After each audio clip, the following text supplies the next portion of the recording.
What is going on, Bobcat fans? Welcome back to another episode of the All Access Cats podcast.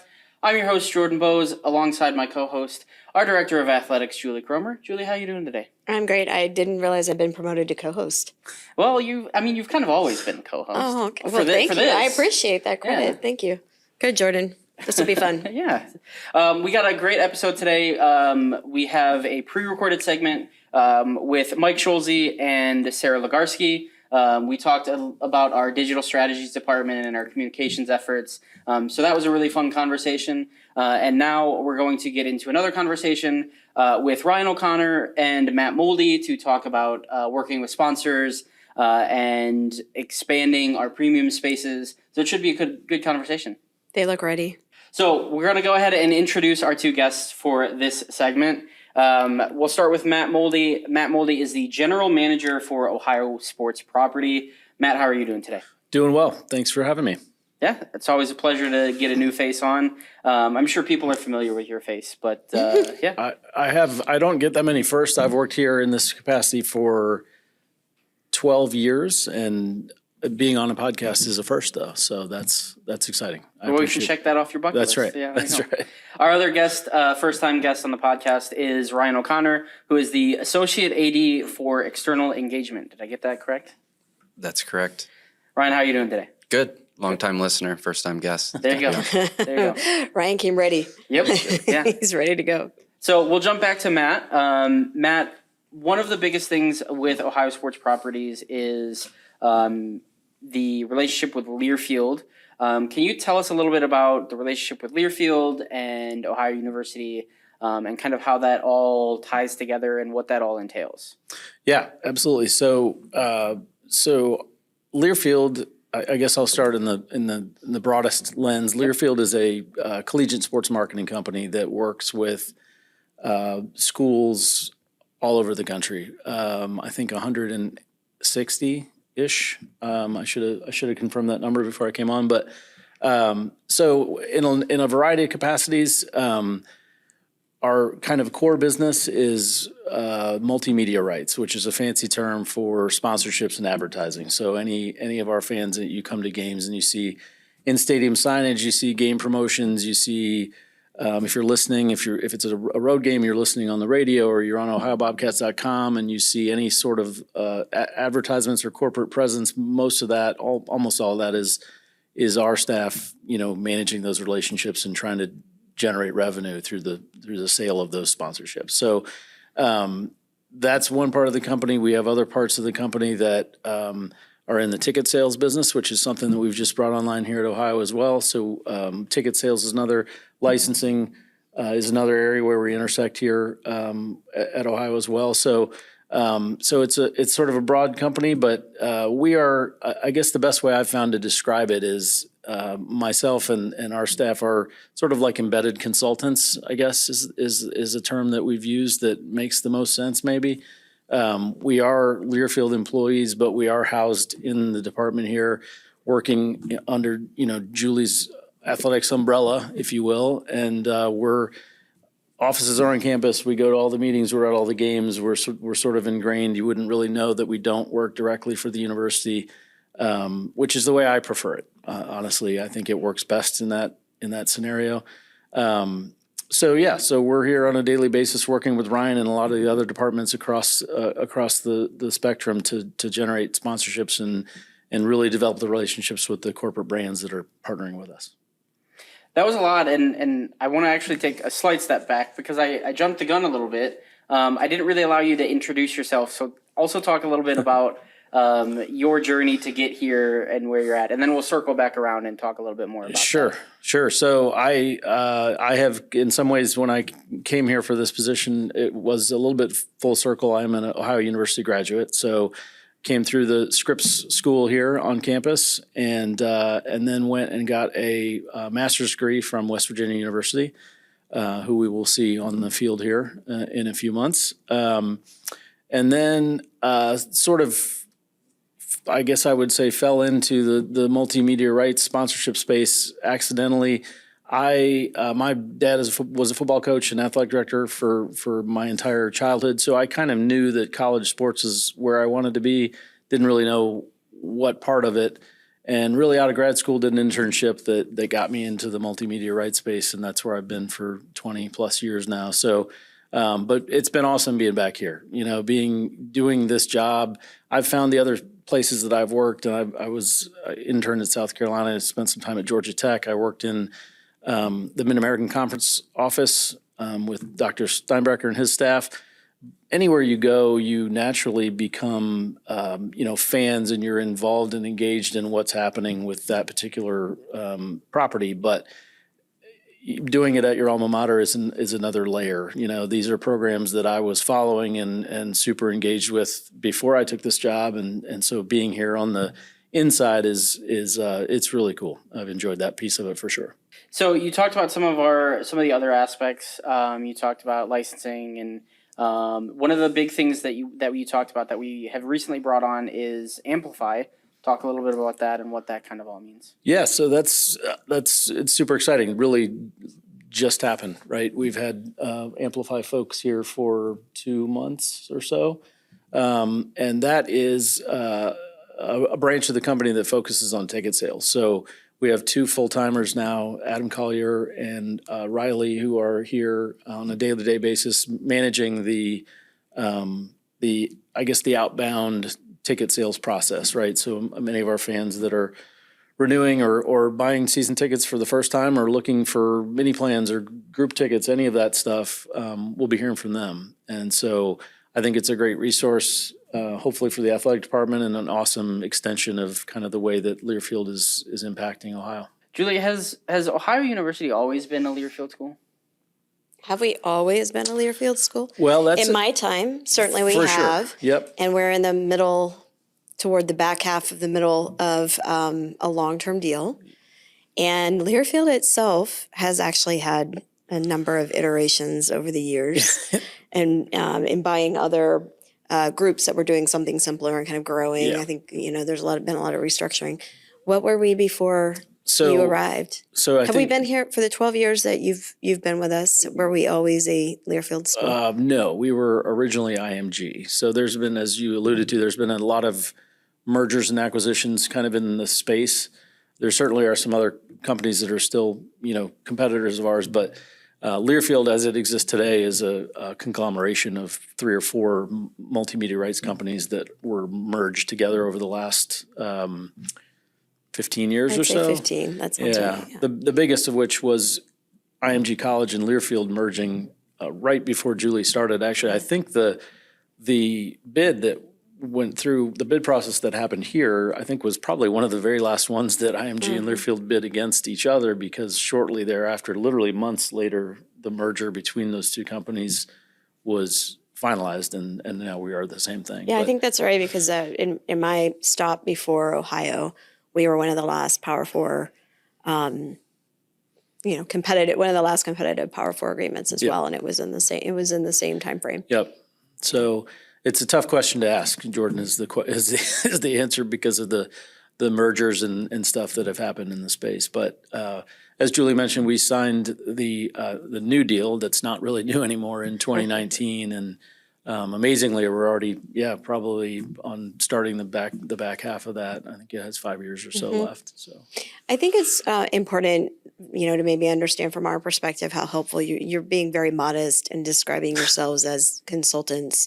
I think we all see you as active parts of the endeavor that we're collectively sharing. And so you may not be university employees, but certainly I think there's a shared vision and effort to that. And I envision consultants as people who give ideas, but don't necessarily do a lot of the doing. And I'm here to tell you, you guys are doing a lot of the doing, whether it's setting up equipment at radio shows or out, putting up signage before events. You guys are, very much in the day-to-day work here. And we wouldn't be able to take on the work without outsourcing that component to Learfield. And then, Learfield, also being modest about the company, their tradition and history, particularly in specializing in the college part of the sports industry, gives them access to a lot of really talented individuals. And then, what a perfect match for us to have somebody who was a student here and really understands our community. I think I've worked with Learfield, or formerly IMG, folks for the last 20 years or so of my career. And the ones who are best are the ones who really understand the local market. And I think that's one of the things that you really bring to us. I see you as a way we connect to our community, not just, somebody who makes sure that we have people purchasing ads on the LED board within the script reads in our games. Yeah. Well, I appreciate you saying all that. It's very true. It's a big responsibility that anybody in our position has, because we are very outwardly facing, and Right. we do, a lot of the sponsors that we have don't care, frankly, whether we work for the university or not. They know that we are the conduit for them to be investing and sponsoring and delivering on the value and the investment that they're making. And so it's a big responsibility. We're representing the university and the athletic department and Learfield all together. So I should shout out a couple of other people. Nathan Green is our manager of business development. He has been here for going on 5 years. He's also an OU alum. So the two of us both are heavily engaged in what's going on here, sometimes too engaged maybe. He gets pretty Never down. too engaged. He gets pretty down after losses, but Well, he hasn't seen many of them in 5 true. years. So. That's true. That's true. But he's tremendous. He came to us sort of accidentally, had moved back to the area because he's got a lot of family here and wanted to be nearer his parents. And he's a tremendous resource for us to have. Somebody of his experience level is we're really fortunate to have him. And then we also have 2 graduate assistants that are part of our team that we get from the Ohio University Sports Administration program, which is a great resource for a number of areas in the department. And so we have a 4-person team that expands on game day. We use undergrad interns and other students who are looking to build resumes and get experience. Other grad students who want to get some experience kind of in the sponsorship or the activation space. So it really definitely expands on game days. But yeah, it's really great. Nathan and the grad assistants we have are huge parts of our team for sure. And I'm glad you brought the staff up, because that's where I was going to go next. And you have a sports ad alum sitting right next to you, right? One of the things that you were very involved with, though, Ryan, is bringing on engaging in a new way with one of our sponsors, and that's Jackios. That's one of our partnerships that we've launched recently. The two of you together want to talk a little bit about that partnership and how it came to be and how it's developed over the years? Yeah, I think that's a product of us having collaboration across our revenue areas. So as Julie formed the revenue team for us, we have ticket sales represented, we have sponsorship represented, and we have licensing represented. So those 3 buckets of dollars that help support our programs here in Ohio Athletics are important as we can think across those different silos. And so the licensed beer that we have with Jackios came across some ideation and collaborating, particularly with sponsorship and licensing. So for the first time to be able to license something within that space was unique to Ohio Athletics. As Matt was thinking through ways that there can be additional upside with Jackios as an existing partner, as we could work with Ardo Strike, the owner of that company, an Ohio grad that's really involved here in the Athens community. We saw that as a unique proposal to him to increase what his awareness is in our venues, while also then having a unique opportunity across Ohio. So he's got tremendous reach with distribution in grocery stores across Ohio, and as he can pair one of his unique tasting craft beers with the Attack Cat marks, that was something that was unique to bring to market last summer, and we're starting to sort through what the final strategy will be for year 2 of that this coming fall. Yeah, I mean, for sure, it's probably one of the most fun things that I've been able to be part of since I started here.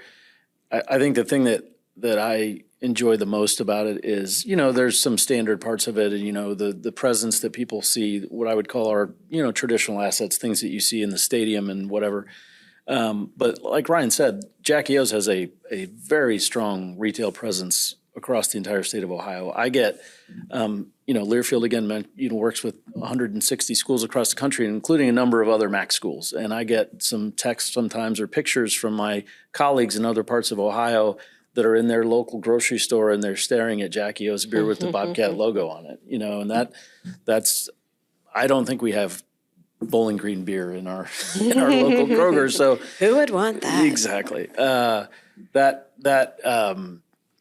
presence. There's a lot of value in that, and so that part of it is really cool that we were able to, that first of all that credit to Art and his team for developing the presence that they have and the business that he's built.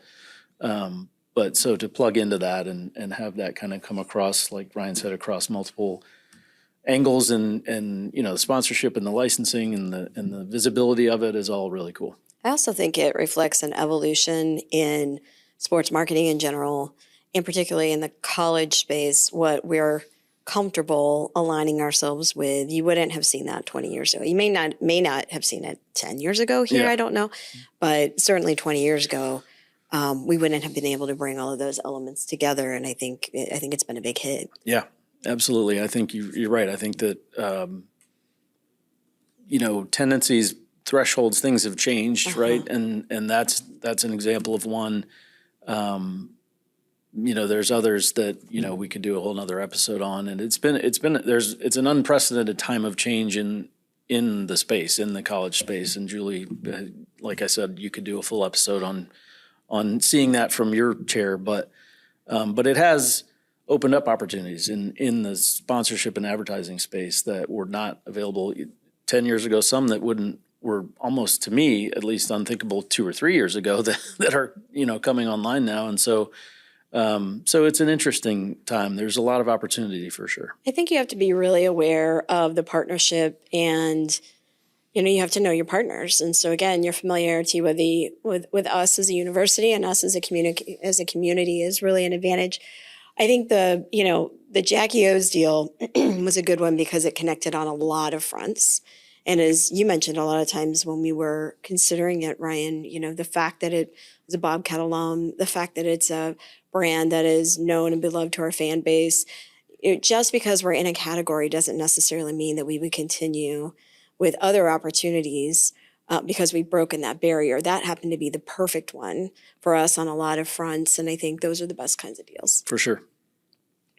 So there were a couple things that I wanted to touch on there with this next question, so it'll be a little bit of a loaded one. But you talked about bringing on new sponsors, but you also talked about the changes in the landscape of what is acceptable and what is being done with advertisements and partnerships.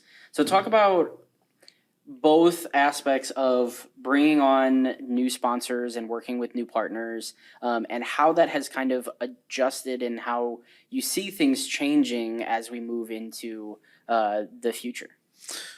Well, I think, like Julie said, I think when you start talking about new partners, I mean, at the base level, that's a core part of what we're here to do, right? And so Nathan and I and Learfield as a company provides tremendous resources for us to do research, to learn about brands, to understand who's moving into our area. And I would define our area as not just Southeast Ohio, but Columbus too, right? We spend a lot of time trying to get up there, and we have a number of Columbus-based partners now, and hopefully we'll continue to get more. So, knowing what's going on in that market, knowing what's going on in our area, sometimes that's as simple as a new restaurant opening here in Athens. Other times it's more complex and it's a big business, or, companies that are a little non-traditional that are looking to expand their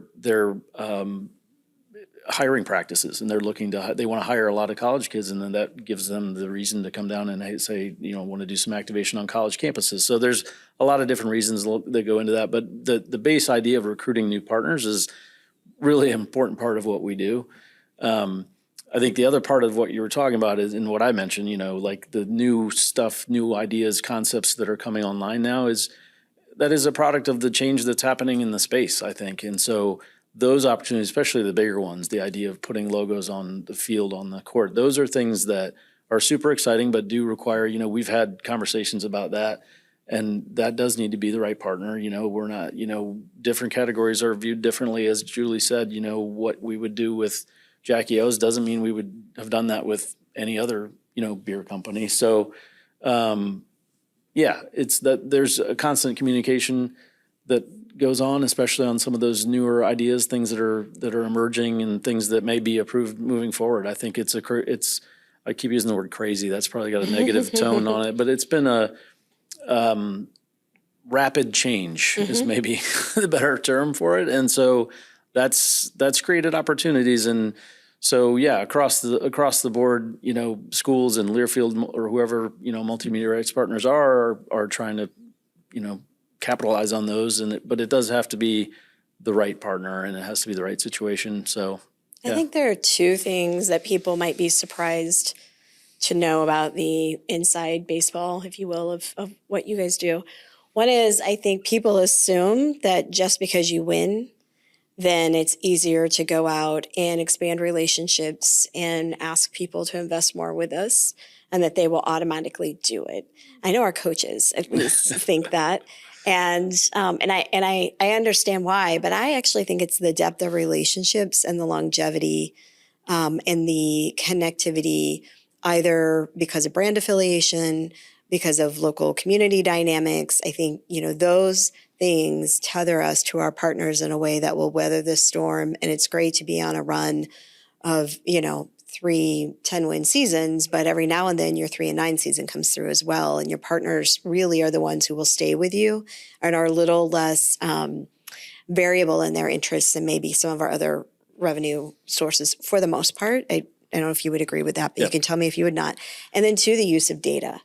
I think people would be surprised at how much data now is available to you and how you can really use that to set values. So, if we really wanted to sell logos on the field, and that was, just getting a logo on the field was the goal, you potentially would lower that price point, if you will, and, to the point where nearly anybody could come together and put the logo on the field. But there are so many other factors that go into that about the value of that exposure that I think people would be a little surprised to hear. Yeah, I would say in my, again, to date myself, 20 plus years of doing this, I think one of the biggest changes is that it's moved, especially in the last 10 or so years, from being more transactional, and some deals still are, to more data-driven and more onus on us to show some level of ROI. What are we really getting out of this? I mean, obviously, if somebody slaps a logo somewhere or buys a sign, you can send them pictures and we can send them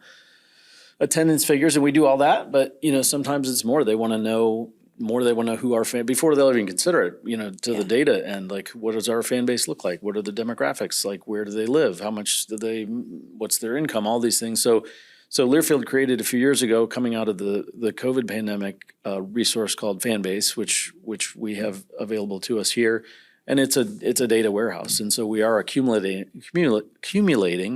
easy for me to say, data across the spectrum from ticket holders and social media and cookies online and all those sorts of things that people out there know a lot more than I do about. But you're consolidating that to be able to answer some of those questions for us when we get those questions.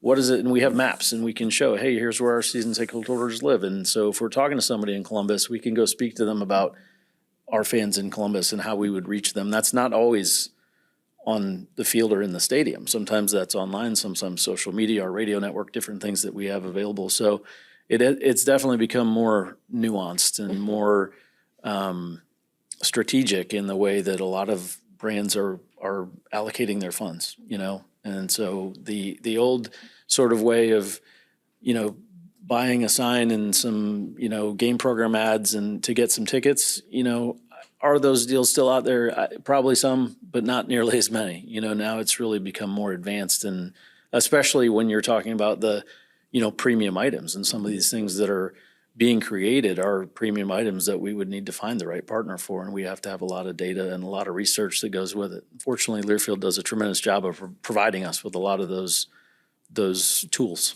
I think the other thing is your sales cycle is in advance of the season, driven by data that lag a little bit. And so, it was maybe too simple for me to say it's not just about winning, because if you win, more people tune in. So your broadcast numbers are different. They consume content, so those numbers help for the value of the digital assets that you have.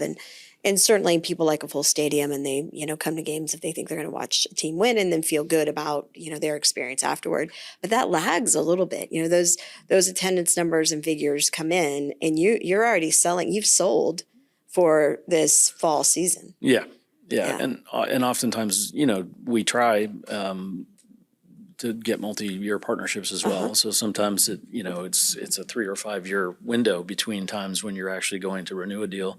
I think that's for sure true.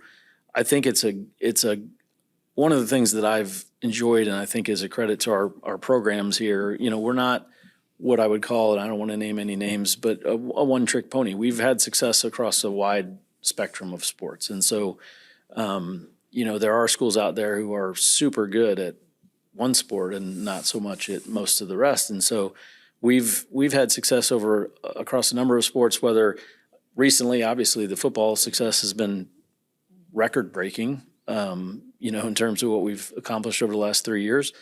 But, and then, the Convocation Center for us, because there are multiple programs in there, you're talking about men's, women's basketball and volleyball and wrestling and things that drive attendance there. Those sports have all had a very solid success over the years, certainly since I've been here. And so it makes it easier when one thing may slip a little bit, then you have something over here that sort of like, oh, well, that's now, look at this. Look, we're having a lot of success here. So, when I was a student here, it was not that way. The football program was in poor shape when I was a student here. And so I won't ask you to name the years, but suffice to say, it's been at least 20. It's been at least 20. Right. It was pre-Frank. There you go. But so anyway, so it's changed. We've become a more broadly successful, entity, I guess, over the certainly again the 10 or 12 years that I've been here. And so that really helps to not have the peaks and valleys. Mm-hmm. You have that to some degree in things that we lose partnerships sometimes through things that have nothing to do with, I would say it's more common to lose it that has nothing to do with our performance at all. It's a change in leadership at the company, or the company's performance is suffering, or there's changes They're that we purchased by another entity, and the sure. marketing budget has Yeah. impacted it. Yeah. So, the economy, things like that have nothing to do with what's happening locally. So that's probably more common but we are, the sort of steady, success that we've had across a number of sports. I think I attribute some of it to that too. And there's one more thing I want to touch on regarding sponsorships and working with partners. And I think, Ryan, you can touch a little bit on this. We talk about our efforts with NIL and putting our student athletes forward to work with our partners. Ryan, touch a little bit about the efforts that we've taken there in connecting our student athletes to our partners, and how that element plays into everything that we've talked about as well. Yeah, the authentic use of marketing for brands with student athletes is a great progression for them to be able to monetize their NIL. So more recently, it's been working directly with Matt and his staff on where there's opportunities within existing sponsors. There's certainly opportunities that our student athletes have monetized outside of those that are in venue. But when you can end up combining those partners, like Don Wood Automotive is the most recent one that we started to work on more thoroughly, to have the use of marks where our student athletes can be in game issued apparel or apparel from the sideline, to then partner with those brands to accentuate, to learn about the companies. In that case, a locally owned, family run business, for them to learn more about what they've been building here in Athens and across the region. Becomes a unique opportunity then for them for Don Wood not only to be accentuated in venue, but then also to extend the reach, particularly on social medias, where they saw that opportunity to have the personalities of our student athletes representing the Don Wood family of dealerships across the region, to extend the reach through their social media networks as they look to target market with that generation of student, as well as then, of course, the families associated with the student athletes NIL. And I think everyone sitting at this table could agree we could do an entire, probably, hours-long podcast on NIL and that as well. But We probably will, Jordan, at some point. Yeah. But I just wanted to touch on that because that's another element to the work that we do with our partners and everything like that. But we'll keep it with you, Ryan. We did not get a chance to hear you talk a little bit about yourself, so why don't you go ahead and introduce your history? Obviously, we know that you're a sports ad alum, but talk us through your career trajectory and how you ended up here and what you do here at Ohio. Yeah, my career didn't come full circle where I returned to Athens. I've stuck around Athens since my sports ad days. But prior to that, I got my start in sports at Wright State, where I went to undergrad, worked in the marketing office there, but I really found foundational experience with the Dayton Dragons. They're the red single A team, had an opportunity to have an internship there for several years that helped to teach me sales skills, learn a lot about the grittiness that is involved in working in sports. And then from there, had the career decision to apply to our graduate program in sports administration. Actually got deferred a year, so I got the opportunity for an internship at Northern Illinois, which gave me some MAC experience. But I came to Athens in 2012 and haven't found a way to leave this place just yet. It's been a good place to call home now. It's basically my second hometown. So had a graduate assistantship in the Ohio Bobcat Club during my second year in the program. And then out of grad school, found a career opportunity with our development office. So I worked in major gift fundraising university-wide for about 4 years, and then had the opportunity to grow into the chief development officer role for the College of Business for about 4 years, and then been in this role now for about 3.5 years. And it's been a good place to return to be back in the convo and experience things with the Ohio Bobcats athletics department. So when someone asks you, what do you do as the associate AD for external engagement? What is your answer to that? What does a day-to-day look like for Ryan O'Connor? Yeah, I describe it as an external marketing role. So it's a hodgepodge of things related particularly to revenue generation, but at the foundation of that is how we are marketing to our fans. So from the ticket sales efforts with our revenue group to still things that I partner with Matt as the day-to-day liaison with Learfield for sponsorships. Even beyond that, we have some of our retained relationships that Matt and I partner on with some of the larger sponsors that you see in venue. And then beyond that, it's trying to find creativity. So particularly within premium seating in the last several years, we've really focused in on progression related to that. And then there's still other things that find joy in and having sport administrator responsibilities, being a liaison to our sports administration program has been a great way to try to get back to that program. Yeah. So one of the things that we want to hone in on is one of the latter things that you mentioned there, and that's trying to expand our premium experiences here in our venues. Talk a little bit more about those efforts and kind of the processes that have led to the development of some of those.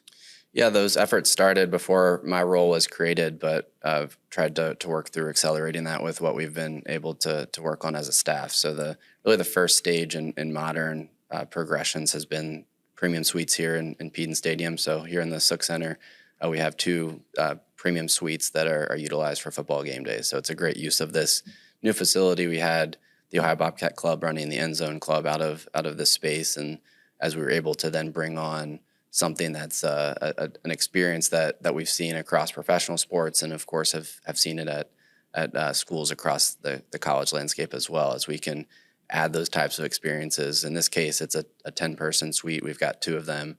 We're able to provide programming, to have food and beverage, to have parking included. Those were tremendous progressions for us that we didn't have within our inventory available. The tradition of that with the Tower Club being something in the early 90s, the Phillips Club being added in the early 2000s, it was really an important step for us to take to add suites to our landscape within the football area. In addition to the premium spaces here at Peden, we've also brought online premium spaces over at the Convo. Talk a little bit about some of those.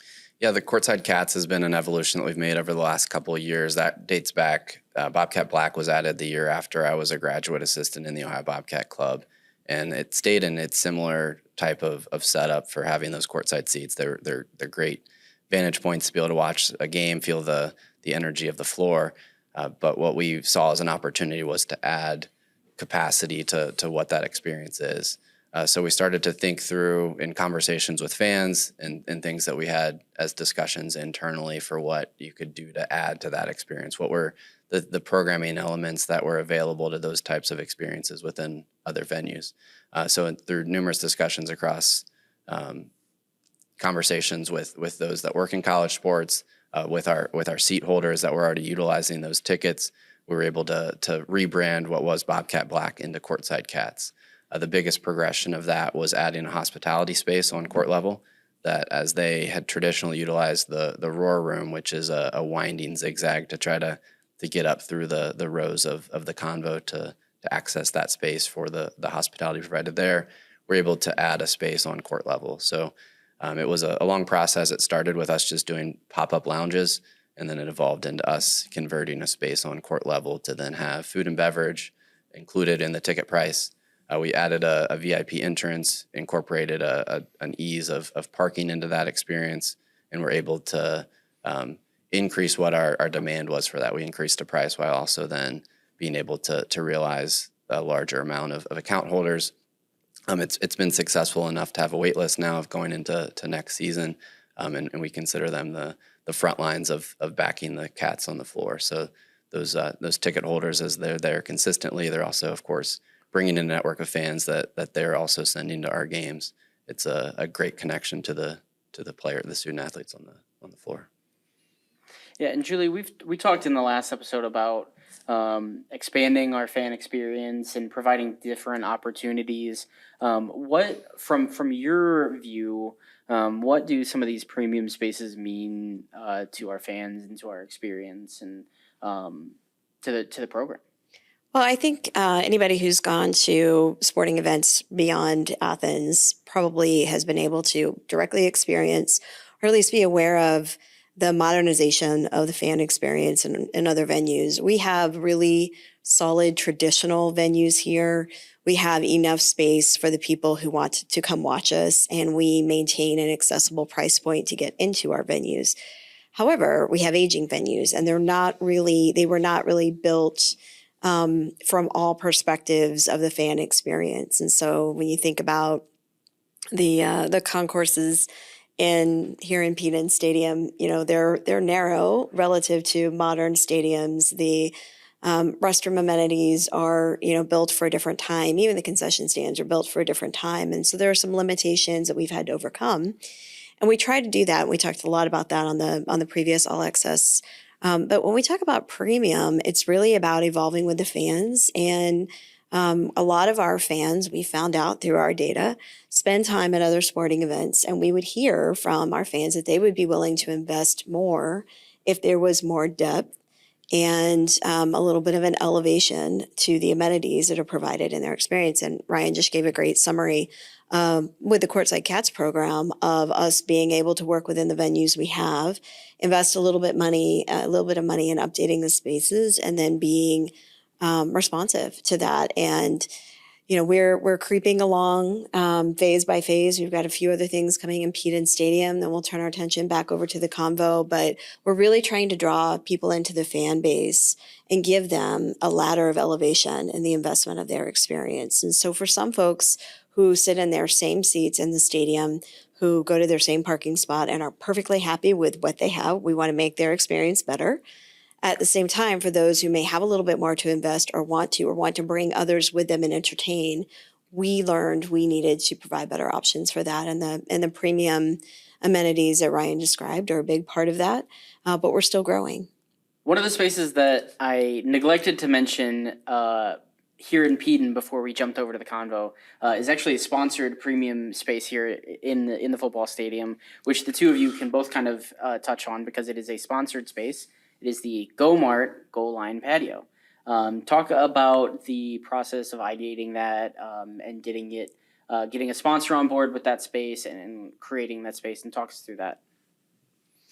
Yeah, I think the core progression on that was the chance for larger groups of people to be able to congregate. So, I mean, just like in a suite where there's 10 people, if you can create a moderate range of experience for those that includes some programming related to food and beverage that is accessible to a larger group, whether it's a company, a family outing, the partnerships that we've had with folks here on campus has been core to bringing that online. That having an area in Peen Stadium, instead of you being separated by rows and aisles for a group outing, in this case, you're able to gather like in a backyard type setting. It's got a tremendous vantage point in where we were able to identify the location for that to be elevated in the corner right at the goal line is why the namesake of the goal line patio exists. And so then for groups of 20, we can be flexible with expanding that to larger scenarios. It's the chance for someone to envision how they're going to gather throughout the course of a game. A sporting event is a social occasion, and when you can bring colleagues together, when you can bring clients together, when you can bring a larger group than just sitting back to back in aisleways is something that was unique to what we've been analyzing to bring online. Yeah, I mean, I think as Julie said, you know, it was very challenging and still sometimes is in our venues that are were not built. Aging. They're Vintage. They're vintage. They're vintage. Moldy. We used to refer to this as the Wrigley Field of college football. I don't know if that's still a thing or not, but that's for a while. That's what it was. It's not the biggest, but it's very picturesque and tradition rich. I see it. Yeah. But, you know, Julie and Ryan and others on the team have done a tremendous job of identifying available space. You know, there was effectively nothing in the space where the goal line patio is. The lounge that Ryan was talking about with the Courtside Cats was most recently storage. Yeah. And so, you know, these are, you know, creative transformations of space that was not much into something that is very well received. And so, you know, for us on the sponsorship side of it, it's two things. It's one, Ryan, like Ryan said, it's very visible in the stadium. It's elevated and it faces the field. It shows up on the television broadcasts occasionally. So there's all that, but there's also the ability for us to use that space. You know, now a game sponsor that wants to have a outing for 20 or 40 people could use that. You know, we have colleges on campus that have used that we work with that are entertaining their employees or donors or whoever. So there's two benefits from the sponsorship side because we're actually using it and sometimes we entertain. We'll invite 10 or 12 sponsors just to come drop in during a game, you know, and there was nowhere to do that prior to that. And so as those opportunities keep coming online, and Julie said I know there's some plans for some other spaces in the venue without doing massive multi-million-dollar renovations, you know, which I'm sure would happen if you know, the money were nothing. You know, these are creative uses of this that are turning things into really usable things that are answering fans, you know, demands, I guess, or qualms about, you know, how can we make the experience better? So it's been great, and it creates new opportunities. We have not yet incorporated a sponsor into the Courtside Cats, but certainly we'll continue to try to look for opportunities for that and the other things that are you know, kind of in the hopper. Yeah, I think the patio is a really good example of Learfield effort, and then us taking some of the dollars we get from that partnership, reinvesting them into a project that was relatively low cost relative to rebuilding an entire stadium or side of a stadium or building out another end zone, and making use of space that was a kind of dead space. I mean, it was sort of a mound of, I don't know, it was a bit of asphalt and a mound of dirty grass and a nice brick wall. Yeah. And we started a couple of years before, remember, by adding the food trucks down in the corner, and we were kind of standing down there. I believe it was like during a game, maybe doing a walkthrough through a game and talking about how it's really a pretty good sight line. It might seem from, you know, an aerial view or from the other side of the stadium as if it's off in the corner and a little too deep. But when you actually stand there, especially now with the patio, you can see the entire field corner to corner. And man, it feels like you are standing in the end zone when you know, the team comes in and scores. And so we really sort of stepped on, like you said, untapped potential. We reinvested some of the money that came back from our partnership with Learfield And then in return, they have dedicated access to at least part of that patio that then they can use to continue to grow their business. And so I'm a big believer in, we have to be efficient with our resources, but we also have to look for ways to create more revenue out of the money we spend. Try to have a 3x return on everything we do. And so this, I think, it took a few years, but over the years coming out of COVID, we really began to get more strategic about not just continuing to renew partners and continue to bring games through and trying to sell tickets, but working together to reinvest revenue in order to make more. Yeah. One of the things when Ryan was talking about the courtside cats that I think is sort of one of the, it's not unseen, but it's very noticeable to me, is that because of the experience that comes with those seats now and the lounge and everything that's come with it, the show rate, which was never terrible, right? We always had people in those seats, but there were some empty seats. And you turn on games across the country and there are a lot of empty seats. And now those seats are full.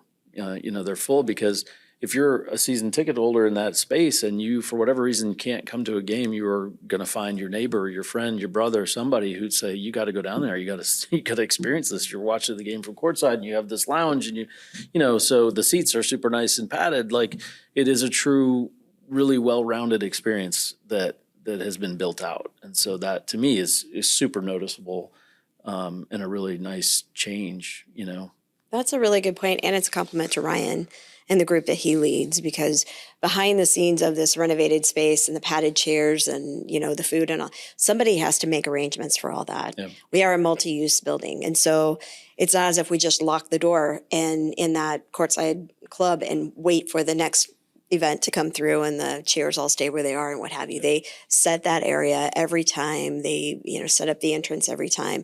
There's very much, and in a very true Ohio way, there's a lot of personal touch to it. And you guys do a tremendous job, I think, not just in connecting yourselves to those folks, but connecting them to the experience, which kind of goes unseen in a lot of ways, other than you see the result of it. I think the other thing too is, we've got a coach who engages that group. Our players engage that group. There's a lot of action. It's a perfect venue. In the way that it's sort of everything's wrapped around the court. But I think shout out to Ryan and his team for doing a great job in developing that programming and then just continuing to escalate it each year. Shout out, no pressure.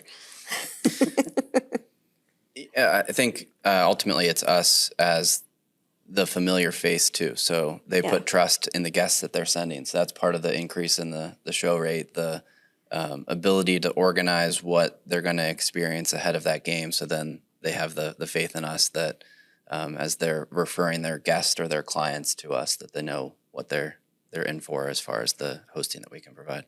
Yeah, I think that you're right about that. I think the other thing is we've been mindful about our revenue potential around games. And so as we talk about, tip times and, we have TV slides and things that we have to take care of. I think in years past, at least closer to when I arrived, I think we used to sort of hand over our voice in those decisions quite a bit.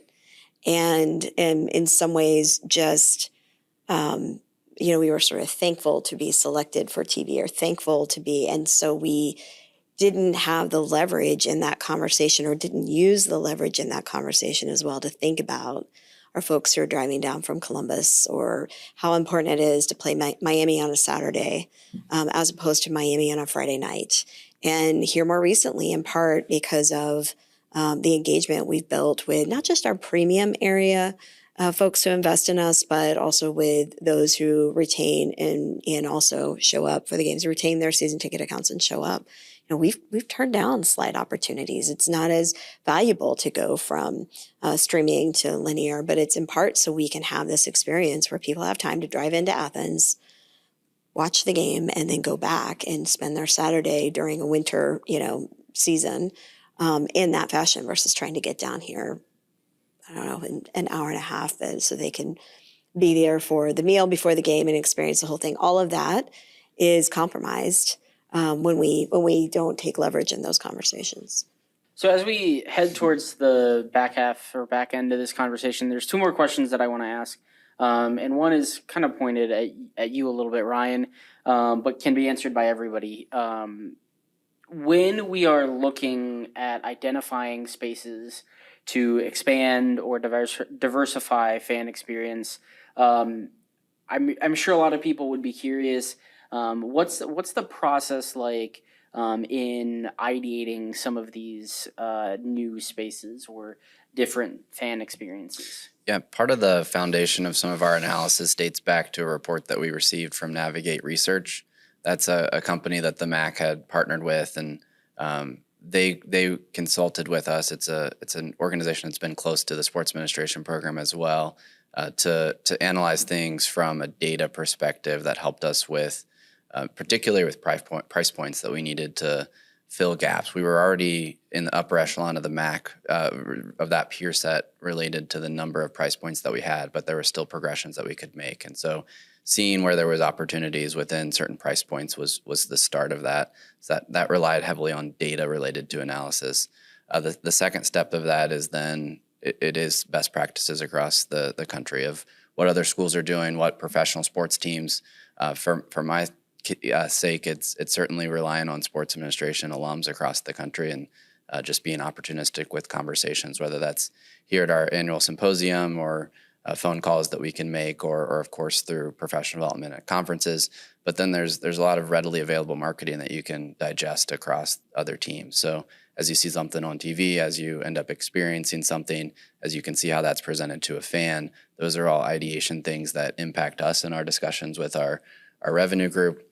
But then you still have to bring it to our fan base and see how that can be filtered down. So conversations that you can have with a cup of coffee or sitting courtside at a game can end up helping to gather perspectives on what would be filtered through the lens of an Ohio Bobcats type of experience. And then you've got to take that to analysis with our internal group of what opportunities there are across our facilities. As we can try to rearrange different spaces, you still have to then filter that through what we've got as far as the bones of our buildings and things that you want to try to lift off the ground through partnerships with design and construction. So the second question is a much broader question, and this I think is a little bit more for everybody. I'm sure that our fans are dying to know what kind of changes in premium spaces or our venues can our fans maybe start to think about looking forward to. Obviously, a lot can change in a very short amount of time in our industry, but what are some things that we're looking at identifying to expand? I mean, I think we could all take a shot at that. Maybe I'm going to evolve your question into what kinds of things would everyone like to see, and then we can maybe get a little bit of creative ideation going here at the end of the pod.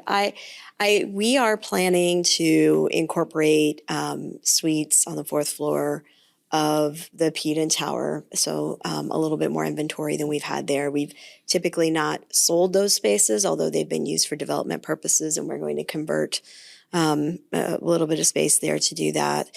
We have plans for the north end zone between the Sook building and the end zone of the field.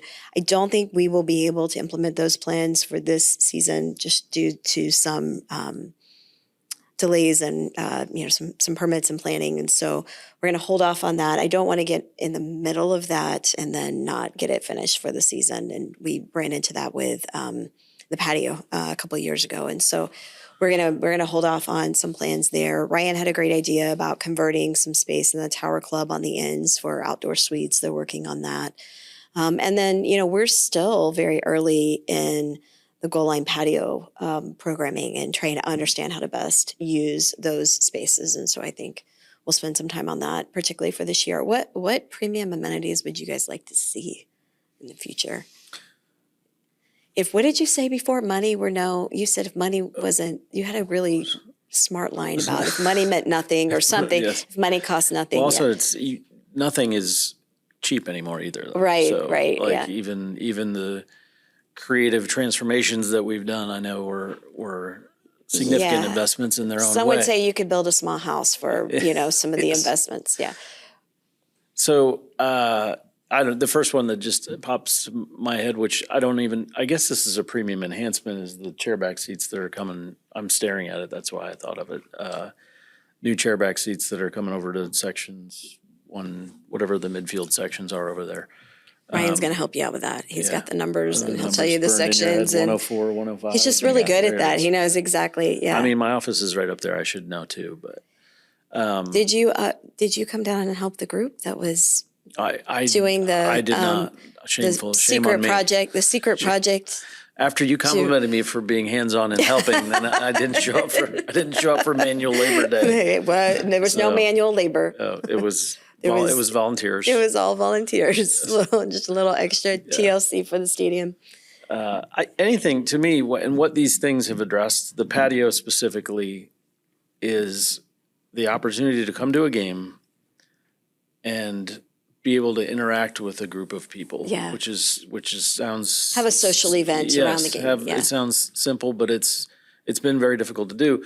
The building that we're sitting in, which was a multi-million-dollar investment, that created the patio down there. So the last 5 or 6 years, or however long this building's been here, that space is, but that's open to everybody. You know, if you want something that is private, reserved, that's the itch that the goal line patio has scratched. And so I think those kind of things, I know that's some of what's being looked at over at the Convo and other spaces here too. The end zone, I think North End Zone project is kind of in that same vein.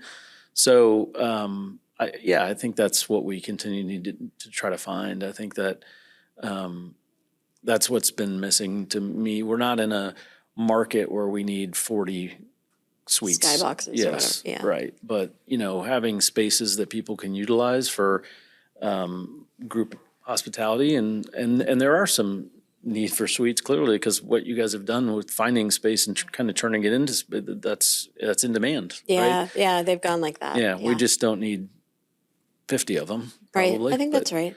But some, for sure. Yeah. What do you think, Ryan? Ryan wants to change the seats in the Tower Club. That's coming. But Yeah. what beyond that? I mean, that matches this general statement between both venues where there's a gap between the top experience and what is the next tier. So every fan in conversations that we have with them, they talk through still potentially that progression. So in some cases, they've reached the top of their progression. It might be something historically with their family or ties that they've had to the venues. But if you still always think through that upside of where there might be movement, we have a gap in both venues between in the Convocation Center, it's the platinum seats to then the courtside cats. So where can there be a middle ground that someone might choose to progress in their fan experience?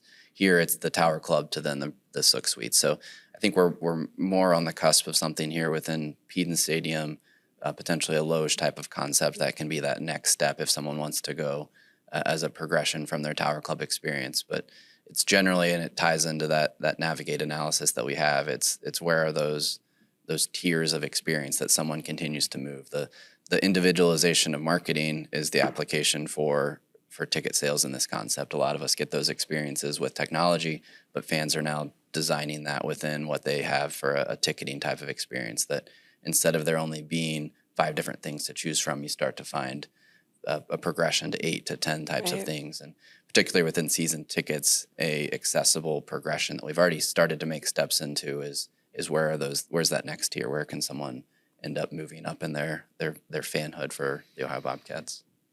I think, the uniqueness of our market too is, Julie, you alluded to it, we have a lot of, especially for a football Saturday, we have a lot of fans that come from Columbus or even Cleveland or Cincinnati or, Parkersburg, Merida. Not all of our fans are getting in their cars and driving 5 to 10 minutes, so Right.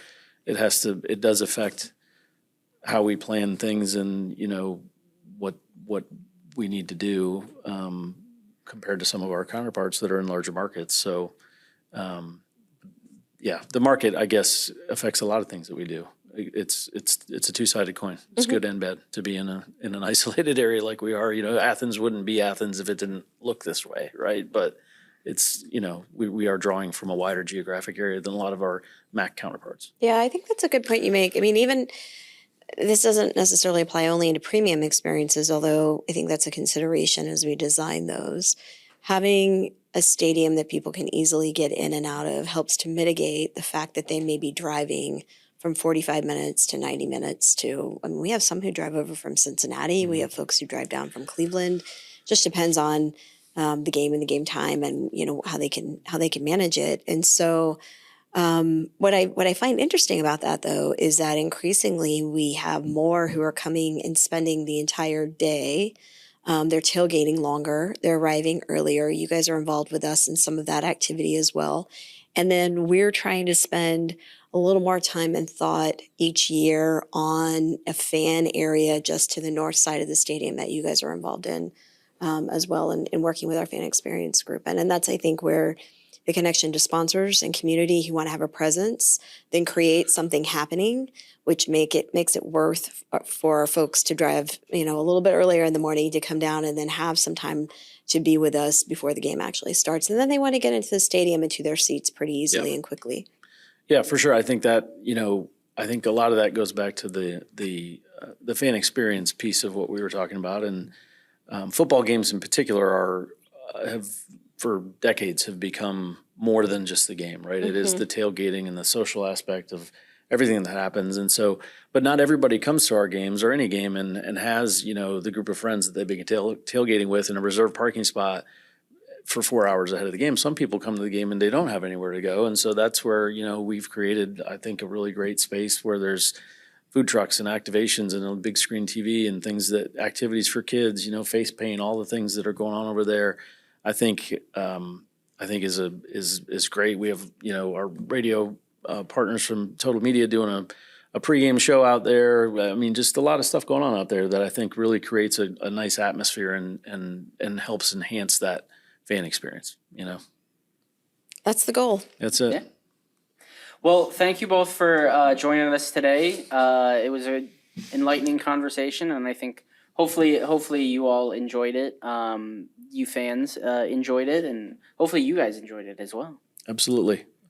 Appreciate it, Jordan. Appreciate all you do. You are one of the hardest working guys in the department for Jordan's sure. everywhere. You are I everywhere. appreciate that. Nothing happens without Jordan. I mean, just walking in here and looking at the setup that you did for this, it's like, Yeah. man, this guy's working. We got a lot of hardworking people around this department, so we're blessed in that regard. So thank you all for joining us. You guys, we'll see you next time. Welcome back to another segment of the All Access Cats podcast. Of course, I am Jordan Bowes alongside Julie Cromer, our Director of Athletics. Always good to have you back. Across from me is Mike Scholze. For those unfamiliar with Mike Scholze, he is the Associate AD for Digital Strategies and Brand Development. And we have a new face on the pod this week. This is Sarah Legarski, who is the Senior Director of Athletics Communications and the primary contact for men's basketball, field hockey, swim and dive, and softball. Correct. Did I get everything right there? Yep. There we go. She's busy. Sarah, how you doing? I'm good. How Good. are you all today? Good. Thanks for coming on. Of course. So on today's segment, we're going to be talking about the digital strategies department and our efforts in communications and digital strategies and branding and all that good fun stuff. This isn't a typical communications unit. This is something a little bit different, and we've been kind of a pioneer in that. So why don't you tell us about that development of that and how that all came to be? I mean, I can start. I've been here in the communications office since 2014, so in season 11 at this point. When I got here, there was 3 full-time communications people, and at the time, we still work in, I think it was media relations we might have been labeled at the time. We had already started to get past the sports information part. So media relations, and we were pretty typical at that time. When I got here, we did the basic, every single event had a pregame story, every single event had a recap.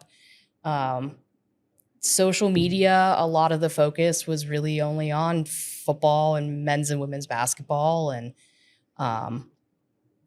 really, I think at the time we had just started the student photographer situation.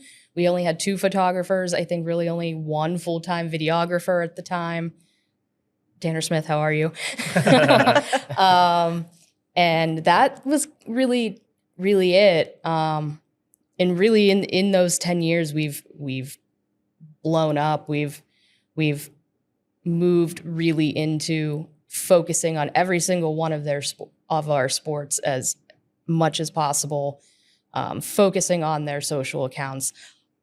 I really think I was here when we started a lot of the social accounts, I think, going back that far. So to see how far it's all come up until when you got here in, 18? December of 18, yeah. Yes, because you were here for 2 days, and we left you alone to go to the bowl game in Frisco. I was here by myself. But really then I think I can turn it to you to be kind of where we've started to transition. Yeah. So I started in December of 2018. I was one of the media relations folks. I primarily worked on baseball, volleyball, and women's basketball. And I had a social media focus. It was something I was really interested in. I was a social media coordinator for Toledo at one point, and kind of storytelling and social media content creation was really important to me at the time. And I really honed in on that for my sports, and then started to expand a little bit into football and men's basketball. And then we started to build up our student programs, and then COVID hit. And the best way to connect with our fans during that time was social media. And we really, really leaned into storytelling. We leaned a lot into the past, storytelling of the past. Fans didn't have access when we started playing, they didn't have access because of crowd limits and everything. So we really leaned into telling the story of our current student athletes and our past student athletes to stay connected and in front of our fan base, who were desperately seeking Ohio athletics content. And what we found was that our fans, one, wanted that content, and two, wanted more of that content. And I think they still want more of that content. I'm not sure we'll ever reach the point. It's a compliment. It is a compliment. It's also like a never ending, it's a hamster wheel, right? You just keep running but it's awesome to try to reach that goal. But we leaned into social media, and we found a lot of success. And then out of that, thanks to Julie, we created the first digital strategy department in the Mid-American Conference. And from there, we focused on storytelling. We focused on the on-court story first. We really developed, we had student photographers, student videographers with teams. We would get storylines at the beginning of the year, try to follow those storylines all year. And then from there, we've expanded to try to tell the off the court, off the field story, which is in interviews and sit downs, and people like Jake Ramada and Sam Hyman have done an amazing job of telling our coaches and our student athletes' life story and what it means to be a Bobcat and all of that extra. I call it extra stuff. It's not really extra because it's part of your life, but it's been a phenomenal. It's been phenomenal to watch it grow, and it's awesome. It's the best. I mean, when I got here, Jordan, this is also a testament to you. Where we were streaming wise, really the only thing was, football was the way it is now, but basketball, I think, was 2 top cams and 2 down cams on a YouTube stream. And none of our other sports really got much coverage. I would say that's within the last 5-6 years, really, that it's really been amped. And then now with you on board, we've gotten even more that allows more of our fans across the country to be able to see. The broadcast element is so important to telling the story, not just because the obvious part is our fans can watch all of our sports, right? Which you've done an amazing job of getting them on ESPN Plus. If we have an ESPN Plus baseball game, softball's on YouTube, vice versa. It's a huge part of our storytelling. But also, when it comes to communications, digital strategy, we can focus less on telling the story of the game. We had to, give live score updates before because the games weren't being streamed. So we had to be more informationally focused. But now that your broadcasts are so much more advanced, that gives our staff the opportunity to tell stories that aren't just happening on the field, on the court, that Jason Preston had 30 points that night. That's awesome. And we do tell that story, and you tell that story with your broadcast, but then we can tell the life story of Jason Preston in a different way. And so thank you for all the work you've done on the broadcast. It has been an amazing assist to our storytelling efforts. I appreciate that. I would turn it right back to the students, because I can't do what I do without the students that we utilize and that we provide experience for. But I am going to turn it back to you, because I don't want to focus too much on the broadcast side. At this moment, I could talk for hours about all of that. But you mentioned our in-game coverage and how that serves the student athletes. Talk a little bit more about the approach to how we cover an event in game, and talk about the development of some of the other aspects of game coverage. So we set out to be a second screen on when you're watching a game. We for in-game coverage. We do not want to just give score updates, but we want to, if you are at the game and on Twitter or at home watching the game, we want, all right, there was a great play. You can't get the replay. We want to be that second screen for you. So we want to provide entertainment throughout the game, content a different angle that you would have on the broadcast, locker room access after the game, things like that. So we're not necessarily just putting out halftime, we're up 70-40, but it's a video of a dunk from Steiner's angle down below the basket, or Kyle who's up in the rafters for some reason looking down and has this awesome angle that you aren't able to provide. So we look to be just a complement to the broadcast. That's really important to us. Mm-hmm. The information is still really important, and there's a fun way to provide that information.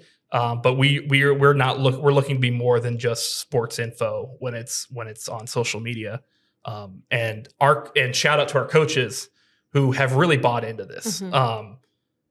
Not every coach in the country would let student photographers and student videographers follow them into the locker room, or film on the bus or things like that. But our coaches have bought in on this, and that has been it's been amazing to work for a set of coaches that are so bought in on the storytelling aspect, and I think they see the value in it, and that makes my job way easier and a lot more fun.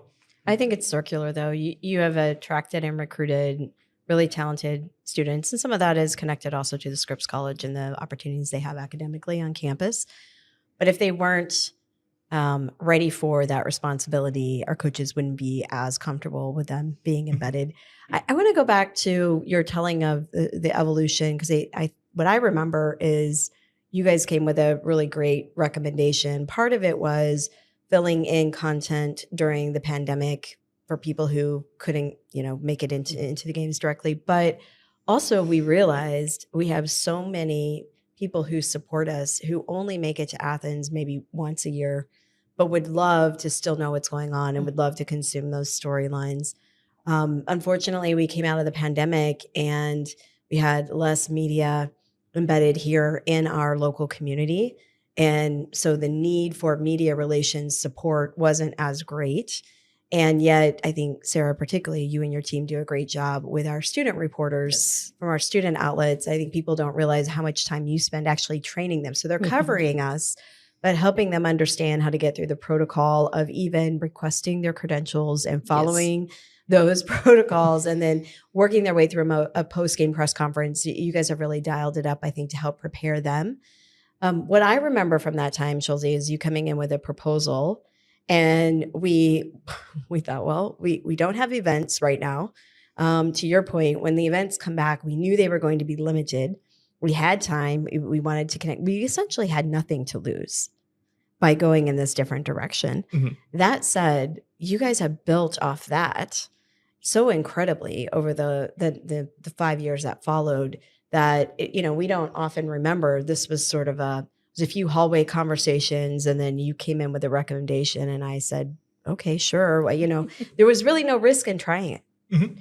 And then I had come from a background at another stop where we had really been able to extend our reach and amplification and then convert that to revenue dollars. And so we started talking about that as well. And we're in the process of working our way toward that. But I would say the greatest contribution broadly that we can take collectively from the 5 years of this unit is the amplification for our university. And I know you guys work closely with that social team, but both you as an athletics unit and also the university show up on, rankings of exposure and value they bring from a marketing perspective, a branding perspective, the coolness factor. We have been able to recruit students based in part on the content that you and then your colleagues over across campus have delivered. And it's just great. I mean, it's when any of your content goes viral, everybody celebrates. And that's why the coaches support so much the things you guys are doing. Yeah, we've made it a goal to and shout out to Eli Burris and everybody at UCM. They are phenomenal partners to work with and have been. We share content and they use our raw footage. We use their raw footage and raw photos and I know not every athletics department and UCM or UCM like department across the country work together like that. And so it's been awesome to see that synergy between the two departments and they've done, they amplify our things and we amplify their things and they've been phenomenal to work with. We have made it a goal to grow video views have been a priority of mine. We, started in 19, we had 192,000 video views on our football page. We're up to 6 million a year. It's gone up steadily. 2022, it made the big jump to 2 million. And then from there, it's gone up and up and up. But just having that number of views on a variety of content really, showcases our university in a positive light. And it's been awesome to see such big growth in that area. And I also think it's been interesting to see, to look at that, those videos and what we've done, like we've put work into things and to see what actually takes off. Mm-hmm. And I find it Do you mean which kinds of content? Yes. Like I find it most interesting. Like I actually had a conversation with some of our video students when it comes to this. They were giving us celebration things post basketball, which all together looked really nice.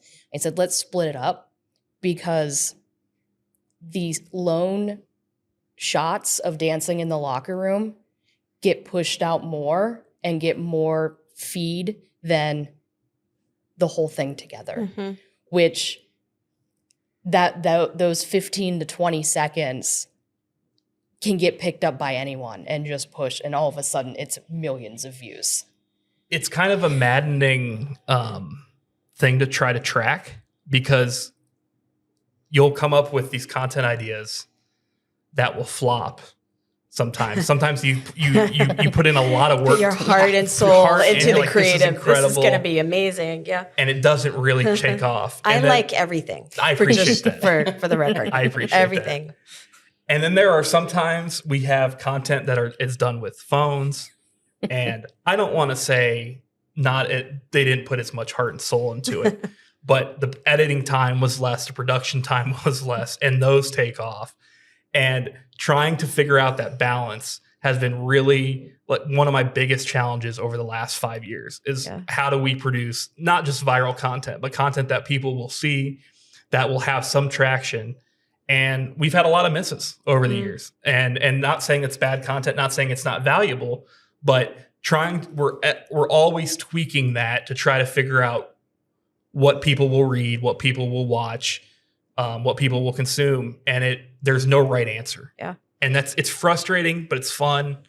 But you just can't perfect it. You just can't. So what has surprised you with its success? You mentioned that you had some things that you thought they were good content, but they didn't take off like you thought. So does anything come to mind that you thought, well, this is okay, but it's, a little more pedestrian, and then all of a sudden it was like this viral sensation? We put out a video of Coach Bolden talking about Cece and how her play was so good that it's become mundane. Okay, so just for a few of us who, well, not me personally, but those who are newer, remind everyone, it's been a few years since Cece Hooks. So, and was that a post-game? It was. Press? Yeah. So it wasn't even something you guys staged. And, Yeah. So who's Cece Hooks? So Just Cece for Hooks those who have forgotten. is the GOAT. She Mhm. is the leading scorer in men's and women's basketball in Mid-American Conference history. She leads all time in steals as well. The best defender I've ever watched play basketball. She was an honorable mention All-American.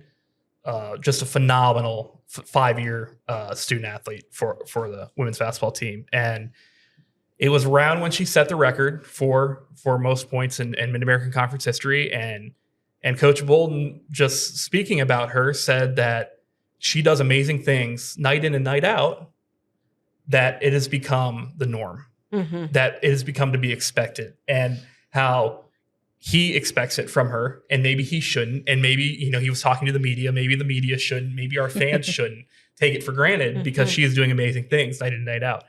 And I love Coach Bolden. I can say this. Sometimes he can be monotone during the press conferences, and he was his normal self, and I didn't think that would take off like it did, and it blew up. And I still see it on TikTok Reels every once in a while, Instagram Reels, about him talking about Cece. And it's like, this is how a coach should talk about a player, about his players.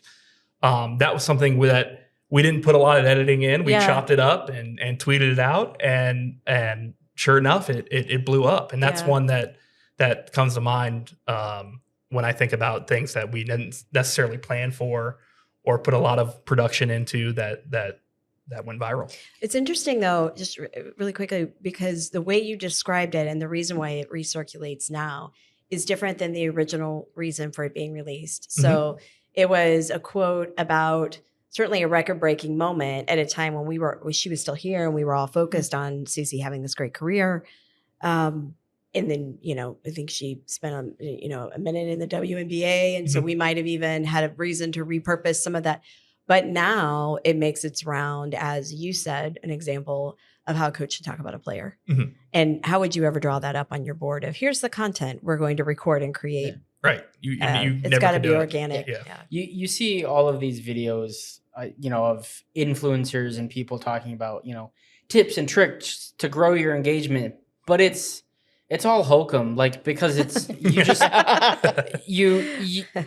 you have to go into it with, you are creating engaging content, right? Doesn't matter if it's a cell phone video, doesn't matter if it's vertical or horizontal, if the content itself is engaging and if it's what your audience wants to see, that's what's going to blow up and that's what's going to go viral, right? There's, all of the, if we're talking about YouTube, all of the thumbnail work and titles, yes, some of that will help. But if the content isn't what your target audience wants to see, then they're not going to see it. Yeah. Don't you think there's some authenticity to that as well, which I think you guys do a really nice job of, whether you talk about that intentionally in your storytelling meetings or not? I don't know. They're so thankful I don't come to those meetings, but your group really captures that on a consistent clip. And some of it is, I think I'm going to brag about the people you have to cover. Our coaches are incredible. Our student athletes are incredible. And the culture here is very much kind of a lunch pail culture. There's not a lot of entitlement. There is a lot of authenticity. But still, you have to figure out what's going to bring that out in a way that you can capture it. We have a balance of planned content versus reactive content, right? And we're really good at the reactive stuff. We've talked a lot about this. But I do want to say that the comms staff has done a phenomenal job of working with our student videographers, our student photographers, and knowing the moment before or during that maybe a photographer isn't catching, if AJ Clayton goes 9 for 9 from 3, which happened this year, right? 9 of 10. 9 of 10. And Sarah did a phenomenal job of, it was ramping up, and she, was went down there, was we got to make sure to capture this. So the comm staff has done a phenomenal job of being able to capture some of those moments or recognize some of those moments before and during they happen. So we have that content ready to go after they happen. So it looks reactive, and it's not necessarily planned out in a storytelling meeting 2 weeks ago, but it is planned out in the first quarter of a women's basketball game for something we're going to put out in the fourth quarter of a women's basketball game. And so I can't thank you and your staff enough for for being able to recognize all of those moments as How it do you happens. teach a student? How do you teach a young person to like go get this shot now? That's like- actually it's it's teaching them to understand the atmosphere and the moment. It's you start out when you're like, okay, I'm gonna follow the ball. I go to them, so I think it might have been Pearl or Will or who was ever shooting that game with AJ. He was gonna score his 1,000th career point on his first basket. Like it wasn't was gonna that matter. close. He You knew. needed Yeah. 3 points. Yeah. So I said, AJ's gonna hit this within the first couple minutes. Keep the camera on him. Mhm. And he hit that ball and he hit that 3 in minute 2. And I was like, okay, so that's it. But then it kept going. And you saw the way he kept going. And I was like, Yeah. all right, someone has to keep, when he hit number 5, and I was like, he can't miss. So it's like, we're gonna keep going as this continues. And so they did great on that game. And it's just starting to sit with them and so they can learn to see how the game unfolds. And I think there's a story within every game. Everything starts the same, but as you continue on, it's what's the story that starts building in the game. And sometimes there might not be one, but then there's all of a sudden AJ Clayton is 9 for 10, or Jason Preston is at Illinois having the best game of his career. Right. It's the only game anyone's watching that day. Yeah. Because that's the opener. That's Thanksgiving weekend of 2020. Yeah. And we're in Champaign and everyone's watching this game.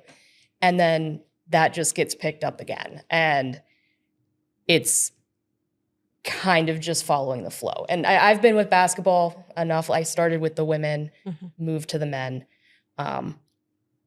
It's, again, teaching them to watch and understand the story that's being untold during the game. Football is kind of the same way. Again, a little bit, it's slower pace almost, that you can sit back during breaks and take a look and be like, okay, we know coming in that Parker needs this for these moments. So let's keep an eye out.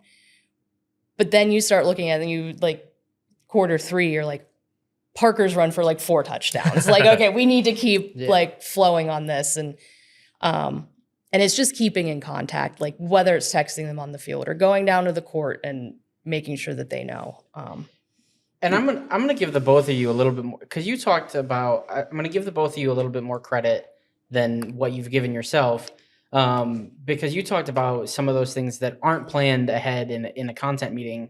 Some of them are, but not in the way that you think about it. Because if we don't know as a staff that AJ Clayton is 3 points away from getting 1,000, like we're not going to approach that game the same way, right? But if we know that AJ is going to hit 1,000, that Kennedy's going to get 1,000 in this game, both our photographers, our videographers, our broadcast staff, all can go into that game. And so we can have an idea of what kind of content that we want for that moment. So it is planned and less reactive, like you said, just not in the way that I think. That reminds me. Go ahead. I didn't mean to cut you off. No, but that was it. No, that reminds me. Well, we talked about Cece earlier, and I don't know if you remember this, but Cece actually like almost hit the record before they were ready. Do you remember? I remember being at a game. Now this is what you were saying, Jordan. This triggered this memory of you guys starting to run around because she was good. She was a bucket, right? So she was good for a certain number, and you could sort of project out when she was going to hit that record. But then she had a game in the last couple leading up to it where she was so hot. And like at halftime, I don't know, I just remember seeing you, Schulze, this panicked look on your face, and you guys were running around because there was a chance Cece was going to get there like a game early or whatever it was. And in the end, she didn't. Mm-hmm. But you are right, Jordan. You know, you can go in kind of thinking about it, and it can go either way. Yeah. Sarah, you talked about Jason Preston in that game. That Illinois game, which I had forgotten about, was really the kickoff. That was the kickoff. To use a football term, but it was the tip-off, to use a basketball term. One thing that I think goes unrecognized is we talked a lot about preparing students, but is the preparation that you and Jason did coming out of that time when you realized his story was going to take off, because the color commentary team on that game talked a lot about Jason's personal story. And so I don't think people realize how much work goes on behind the scenes by you and your team to prepare those who are calling the game, maybe as part of the broadcast, but then prepare our student athletes for the, sound bites and the short form opportunities they're going to have to brand themselves. And that was really impactful that year. And everybody remembers Jason blew up and the story and how it culminated at the end of that year. I don't think they understand how much time you put into that. Yeah. So the start, I mean, we all knew his story. And I also, like, during that time, and we still do this today to kind of tell the backstory, especially if we are on whether it's opposing ESPN Plus broadcast, or especially when we're on regular ESPN or CBS Sports Network, we meet with the broadcast team. Because they're not as familiar with us. They're not as familiar. So like I'll sit with them with shoot around and I'm talking to them about every single person on the court, like what AJ Brown has done recently, what Aiden Hadaway has done recently, and just go down the list.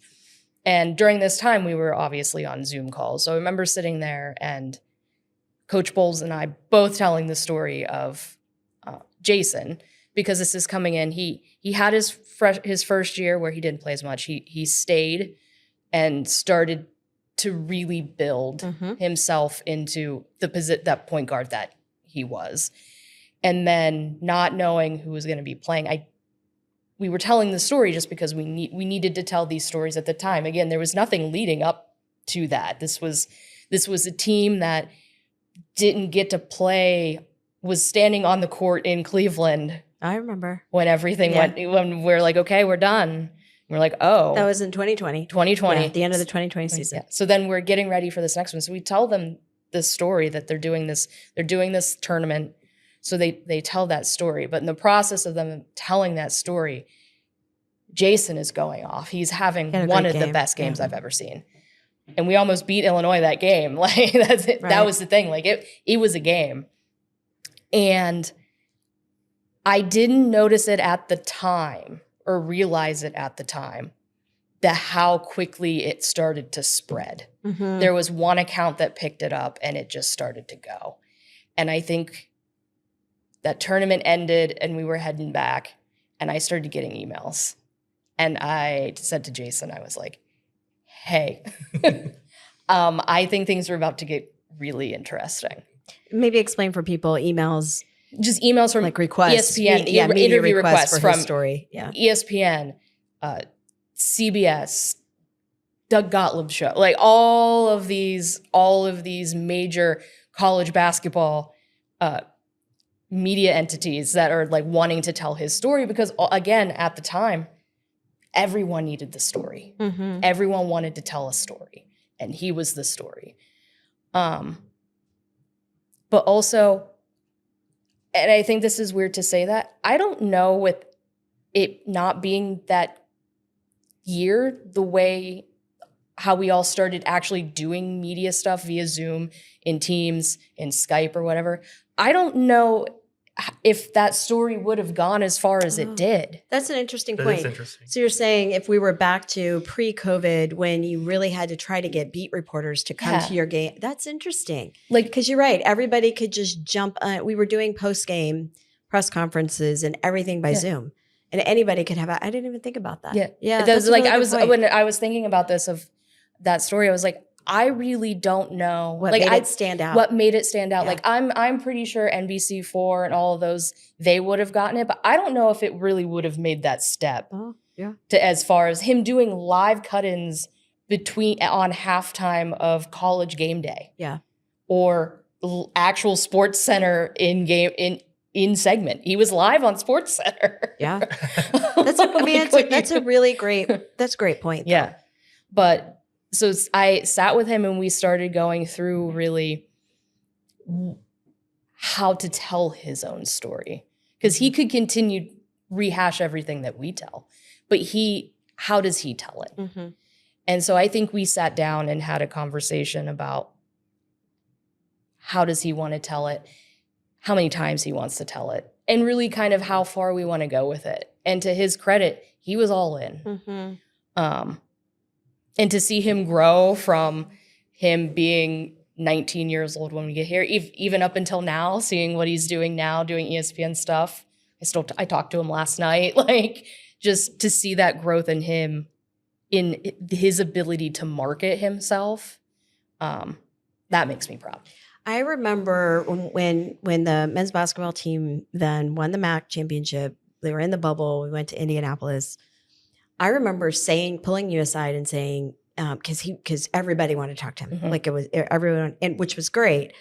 But I said to you, hey, he doesn't have to. I was a little protective. I was like, hey, he doesn't have to do all of these. And you were like, he wants to. Yep. He's ready. And you said we talk about it, and when he's had enough, we'll let people know.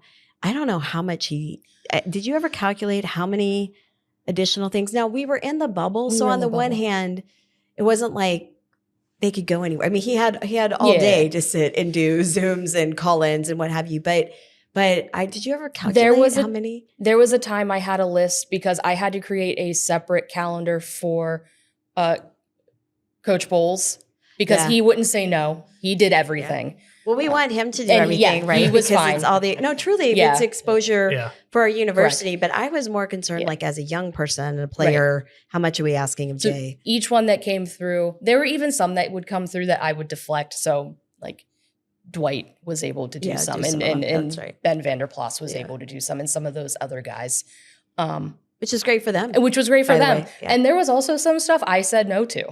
Yeah, like I didn't even get it to him. It's that's the important thing too, to see, also understand when is too much, and when is it really worth your time. And what's the outlet? Asking for our student athletes time, and what's their platform, what's their angle, and what are they, really. And I do research them. Like if I see something come through and I'm not familiar with it or whatever, I'll go listen to the podcast. I'll go look at their social accounts and see who these people are. And if it's not something that I feel is matches with the student athlete's brand or our brand, I'll be like, hey, thanks, but no thanks. Maybe next time. You did such a good job in the bubble because everybody wanted, if they didn't want to tell Jason's story, they still wanted Jason. Yeah. Right? Yeah. So who wouldn't? Right, exactly. Yeah, as you he's should. So charismatic, yeah. But you did such a good job of letting the national outlets know. And by the time we got to the bubble, it was more than Jason's story. It was the story of us beating Virginia. It was the story of us winning the MAC championship. But you did such a good job of figuring out where Jason, like you said, like where Jason's time needs to be versus they just want to talk about Ohio men's basketball. So this is for Coach Bowles, or this is for BVP, or this is for Dwight, or whoever. And then you did an amazing job of splitting those stories up. So it wasn't just Jason telling every single story, including his own amazing personal story, but he was telling his amazing personal story on SportsCenter while BVP was on NBC4 telling the Ohio men's basketball story. And so I compliment you. Like it had to be chaos in the bubble to do that. I mean, it was chaos in the bubble for a lot of reasons. I cried a few times. It was a lot. It was stressful. Just there in my room. Not that this is about that time. None of us want to go back to there, but like the guidance was so strict. It was like, if you don't walk with your group from A to B, if you wander off or what have you, you will be thrown out of the bubble. I mean, it was a lot. It was just really weird. I remember lockdown. I can't remember who I was with. It might have been just someone else. And you remember in the convention center where there were all those windows, and it was like, honestly, the only time we could see the outside. Yeah. And someone goes, what would happen if I just ran? I went, I don't know. They would let you go get daylight by, you get your assigned time to go with your your guard people, your bubble hosts.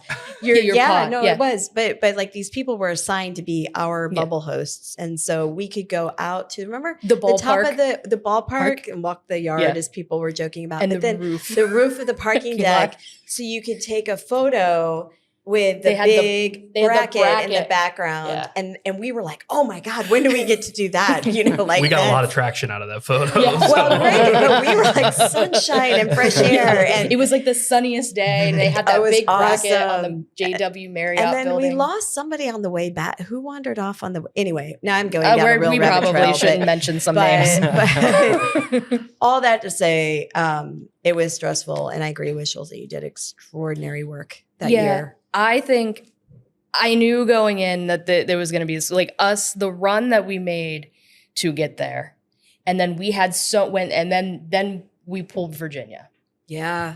and then all of a sudden reigning national champions, and then whether or not they were going to make it a time, and even the stories interpersonal that kind of all mashed within the team at that time, like both teams playing each other at the time. It was like there's a lot going on You here. had a lot to work with. But also at the same time, if everyone remembers, we were playing fall sports in the spring. Mm-hmm. Oh, I remember.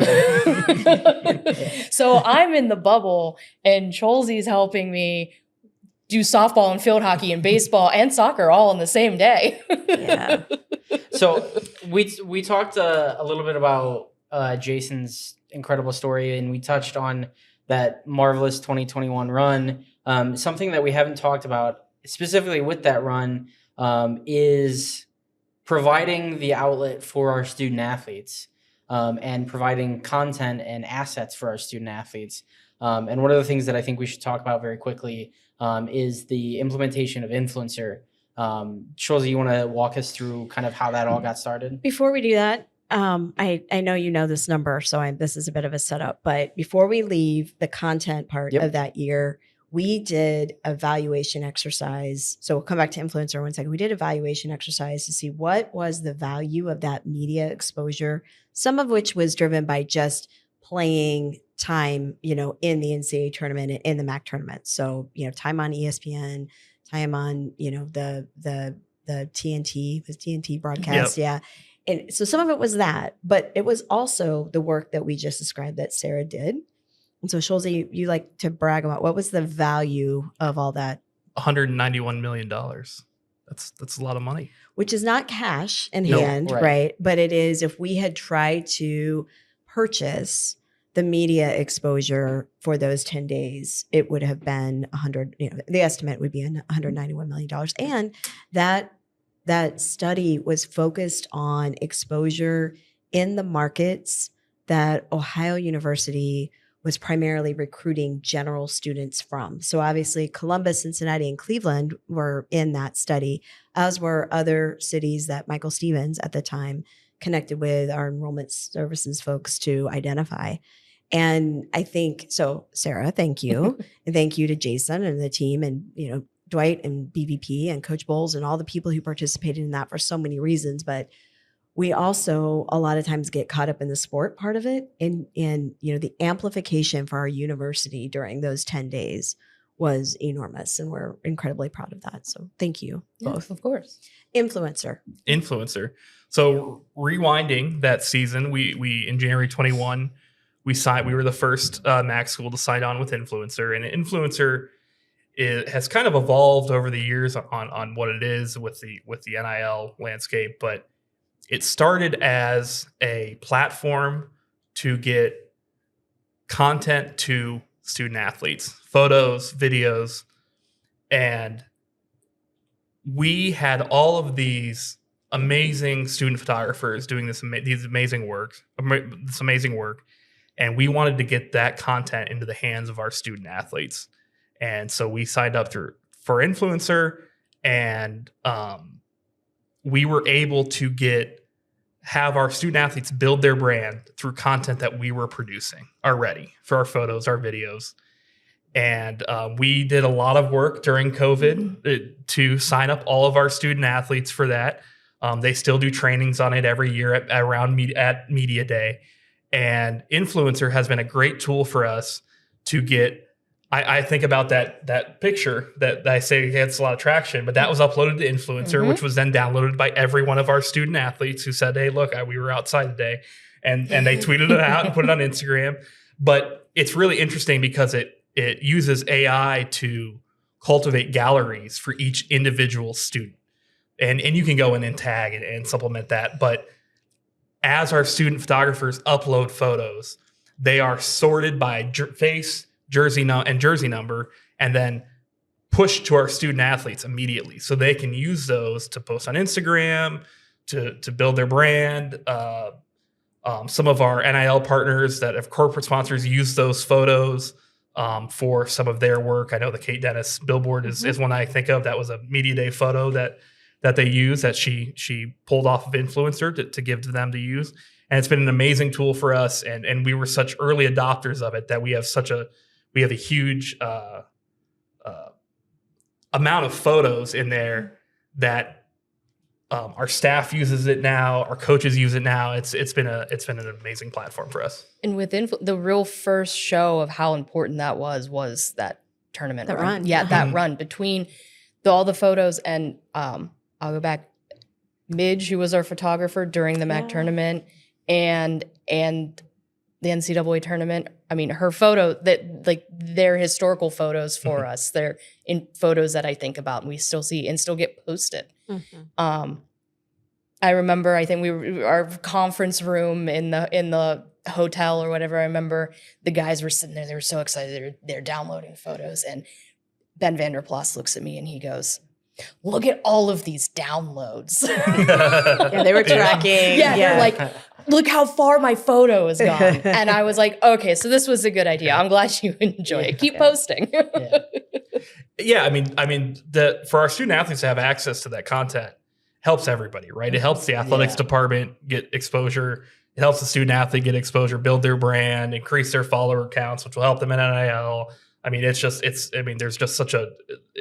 good for everybody to have content that's created specifically for student athletes. Yeah, and I was going to say the student athletes are such a huge part of our brand, right? Obviously, the on-field success is important. The tournament run, the MAC championships for soccer and football and all of these other sports. But really, front and center of all of those are those student athletes. And so if they don't have that outlet to get their image out there, post about all that kind of stuff, that just takes away from so many opportunities for us as an athletic department and for Ohio University as an institution.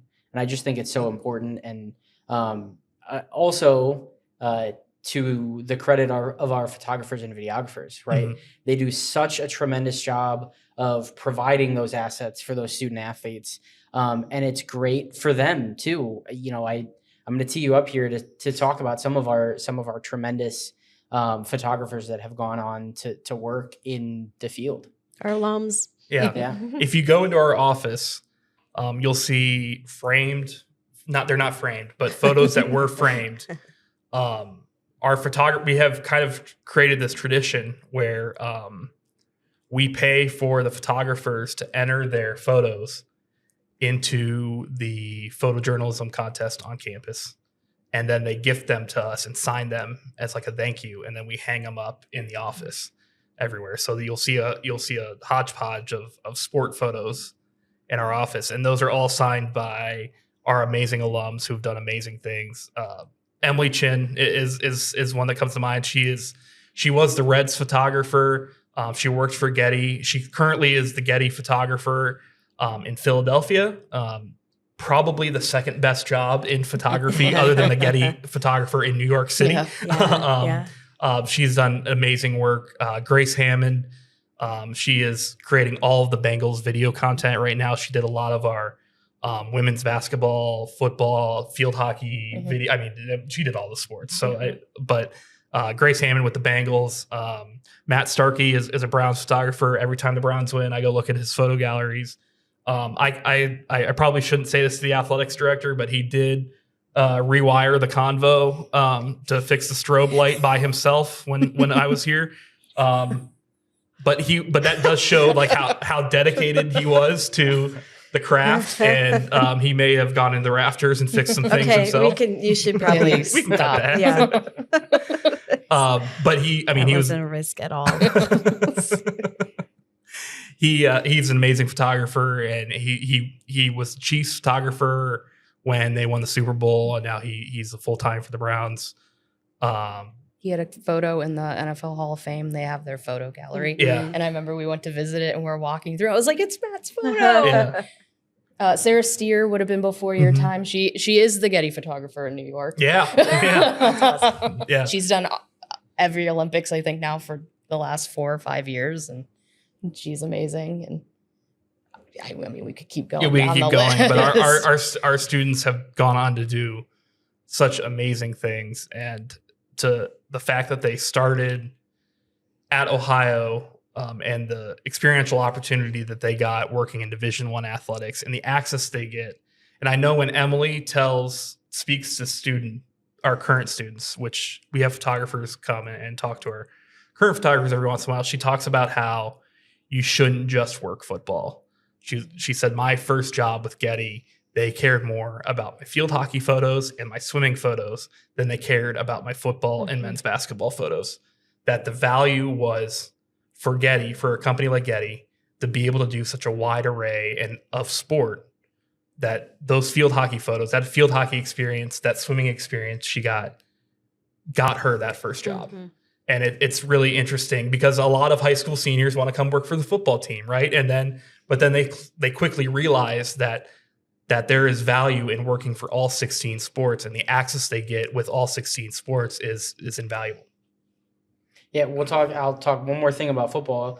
For any of our viewers or listeners, if you're on the 4th floor, in some of our spaces on the 4th floor, there are a lot of framed photographs by our student photographers on that floor. So just another example of the talent that they have, and the talent that we have in our room. I appreciate your point about the breadth of experience, because when you do football or say like men's and women's basketball, the conditions are a little more comfortable. You're assigned your zone or your place where you're covering. And we've heard this from the broadcast students actually who work with you also, Jordan. When you work the other sports, there's a lot more flexibility in where you can go. You're often one of 1 or 2 photographers.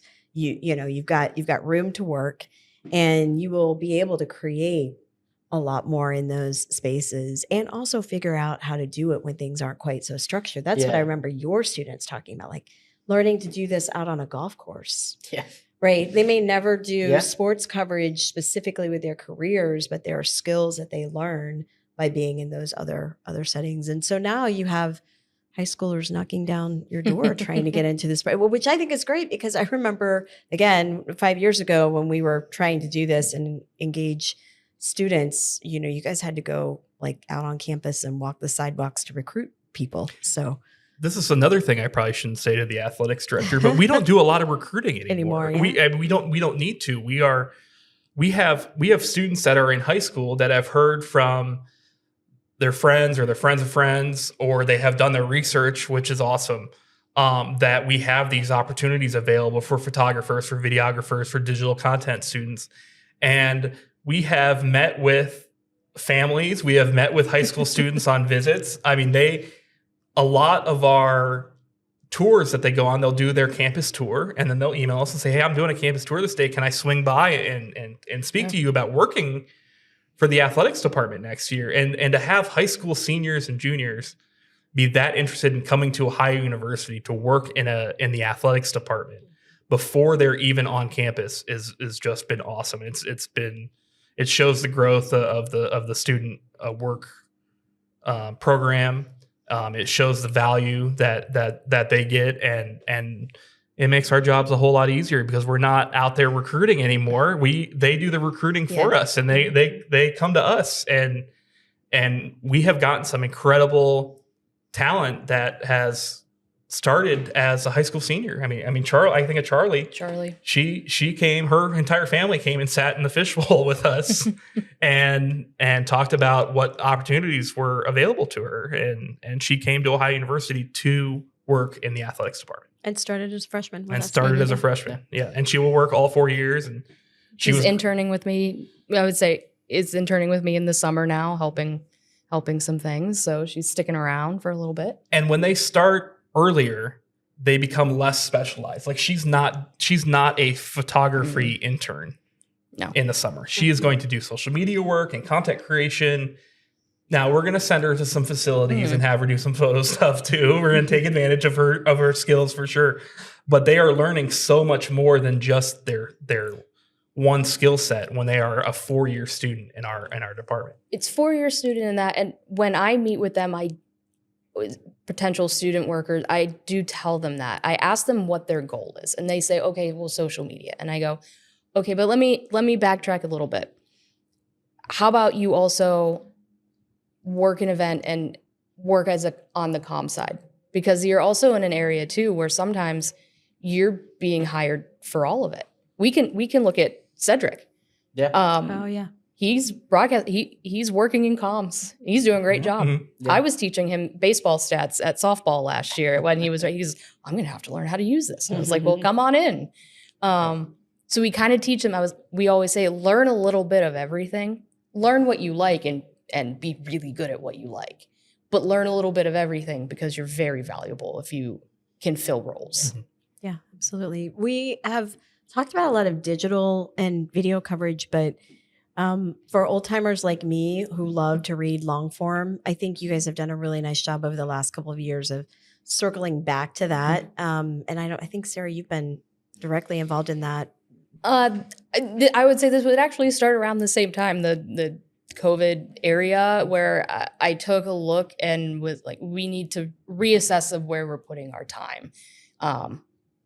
So we backed off of doing a pregame story for every single event, and we do Pop Prints weekly. There's the written version and the podcast version, where we can put all this information, but that way we're getting that it's not a constant string of information, which opens up time for us to organize these feature stories to learn our student athlete stories.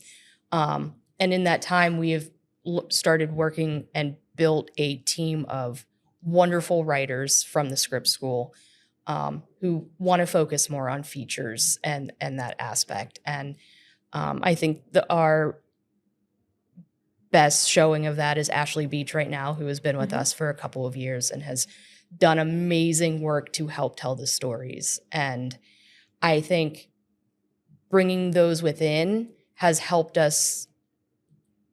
They're also able to build those same relationships that we are building with the student athletes. Like they recognize them, like our men's basketball players and softball players, and they all know Ashley. So they will tell her their story, and she is able to tell their story in a beautiful way.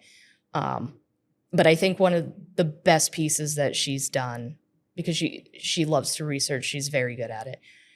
She told the story of Ohio softball over 50 years. Oh, right. And and we wrote that for last year. She started working on that story in September. Yeah.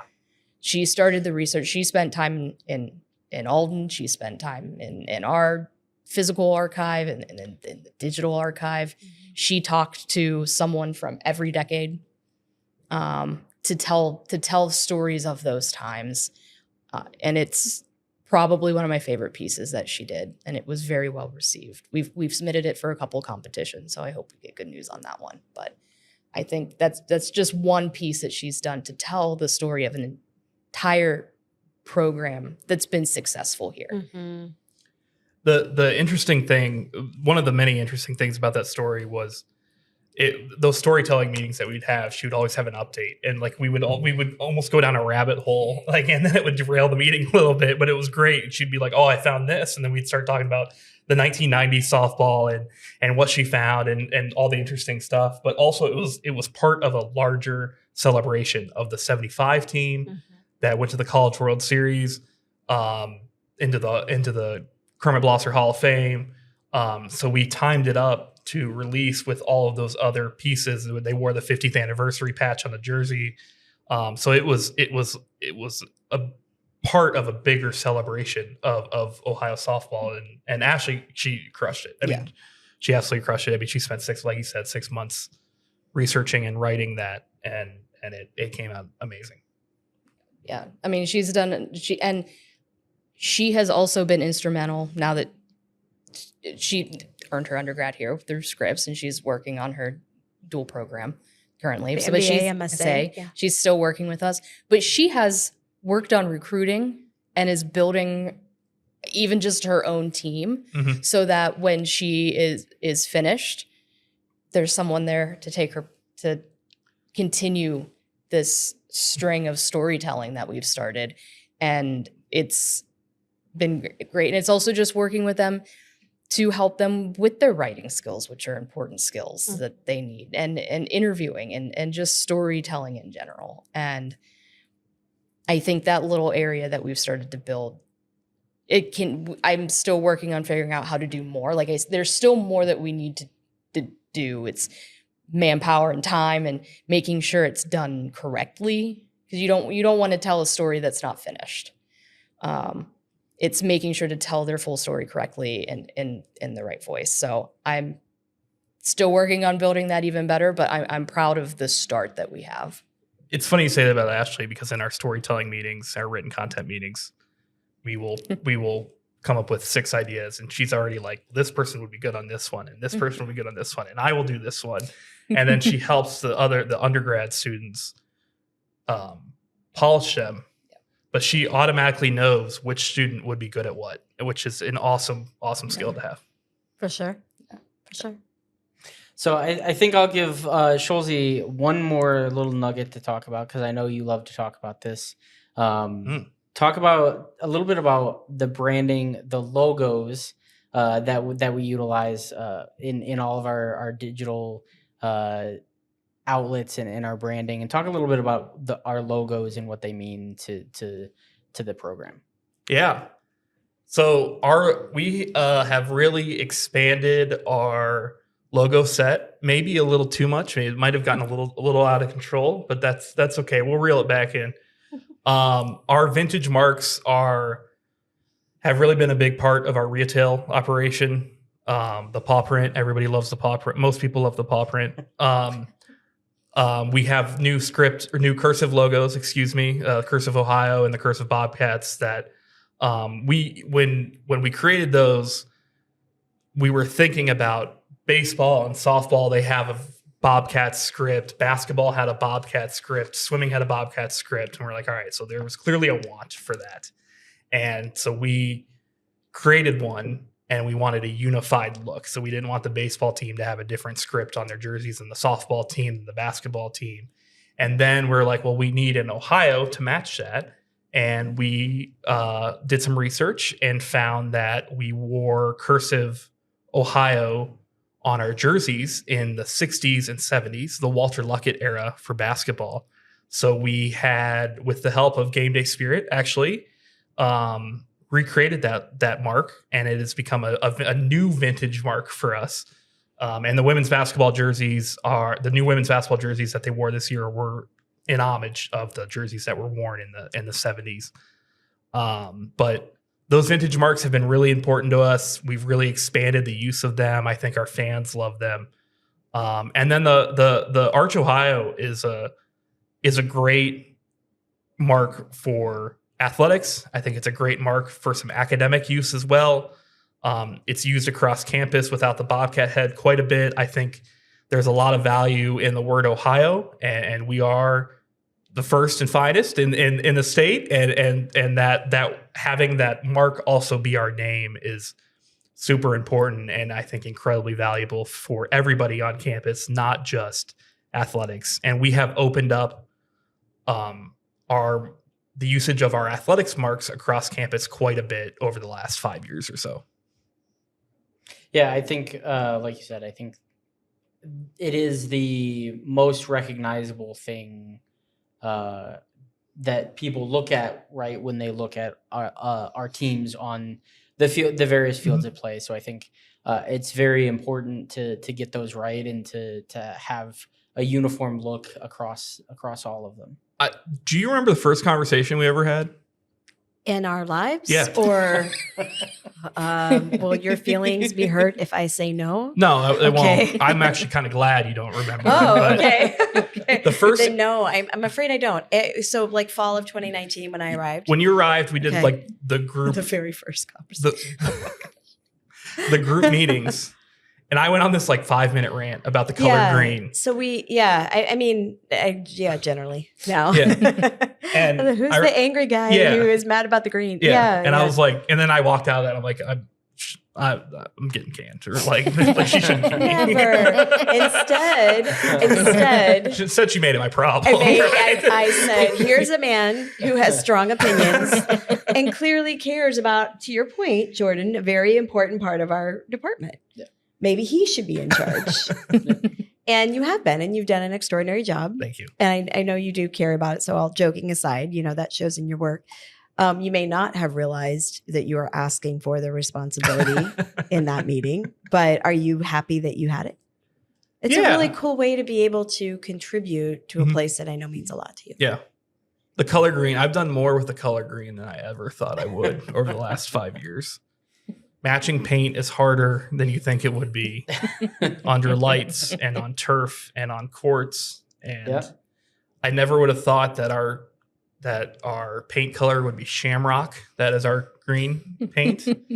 That seems weird as a dark green, but that's the one that works. But we have done a lot of work to clean up the colors in our stadiums, because we had a lot. I mean, before, when I was in school, the seats were multicolored green. They were gradient all the way up. I mean, we've had dozens of different versions of the color green, and we've done a lot of work over the last 5 years to have PMS 3435C be the only one that appears in our stadiums and on our turf and on our court.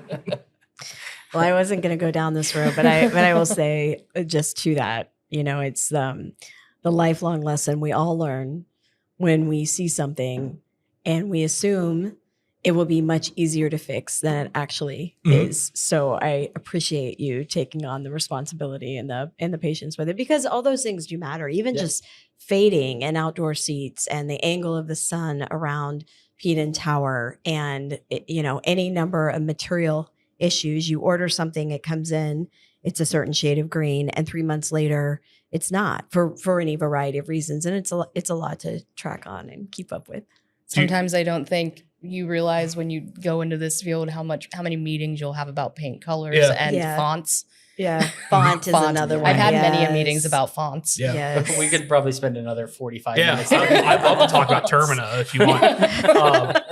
Do you remember Sarah and I, before we went to the MAC tournament, got the turf samples, and it was pouring rain. It's raining. And I'm like, we're going to the field before we go to the MAC tournament. We got to see if this works. So like, we've got all these we're holding these up in the pouring rain before we drive 3 hours to Cleveland. Like, no, this isn't the right And tan. it was like we were taking our students, so we had 2 vans, and I was like, all right, everybody out. Like, we're going to look. You do, though. You have to see it in the environment that, it will be consumed, so to speak. Yeah. So, yeah. What was your favorite branding project over the last 5 years? The basketball court. Yeah. I've thought you were going to say that. Yeah. Do you remember how many, so font, color, and then we were trying to figure out how to get a reference to the bricks and that court design. And I don't remember how many different versions, but we had a whole debate about whether or not that would land and be received favorably. You also wanted the state outline. There were a couple of different design elements, but I remember multiple meetings talking about the bricks that are in the frame around the current started working on, I'll never forget, started working on it at a softball game. I'm on stats and he was doing social, and he's also pulling up Photoshop. He's like, do you think, how big should the bricks be? I'm like, oh. we had multiple meetings about that. We started with it almost looked like subway tile bricks, which is what the Brooklyn Nets have on their court. And they slowly got bigger and bigger. And then Ohio Floor Company kind of cleaned it up for us and made them look a little more like Athens bricks than subway tile. But yeah, it was a really fun project. I was very worried about that video when it went out, the first time. It was like the reaction, because we were pretty confident, and putting anything out in the public for the first time is terrifying. And that one was like my child. I was You fought for it. I I'm did. going to give you credit. I do have a flashback to a meeting or where you and I were talking, and I said something to the effect of, so you're telling me we're going to paint green bricks on the frame of, and you were like, yes, I think it'll work. And I said, you've got to show me. I think I said it a little bit less friendly than that. But to your credit, you held true to that vision, and people loved it. They love it. And then I'll never forget Michael Stevens. This is not surprising that he was here before me. I'm not a morning person. Called Like me literally during the day. Yes. Yeah. Yes, he called me at 8:15 in the morning, which he knew that I wasn't a morning person either. So like he wasn't just picking up the phone to chat.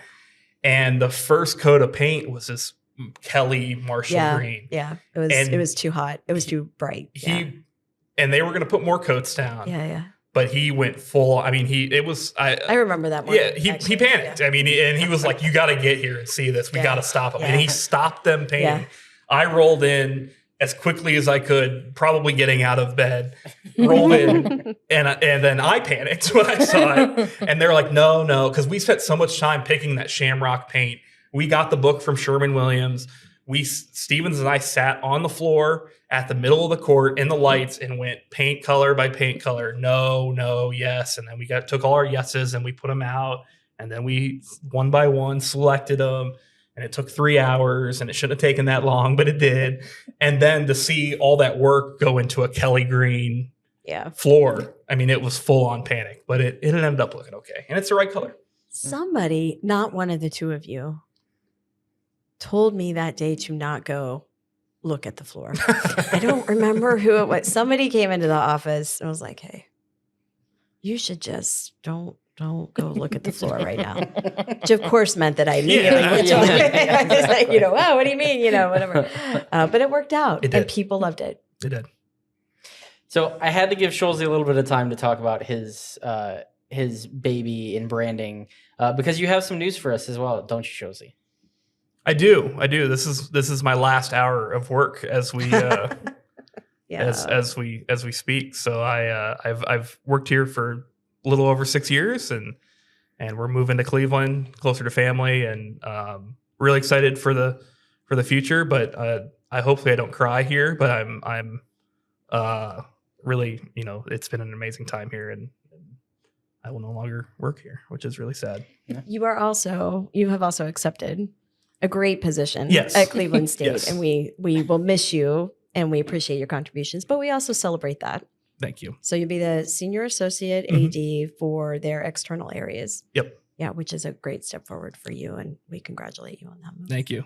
Yeah. No football at Cleveland State, so I will be at many football games here. Oh, good. Yeah.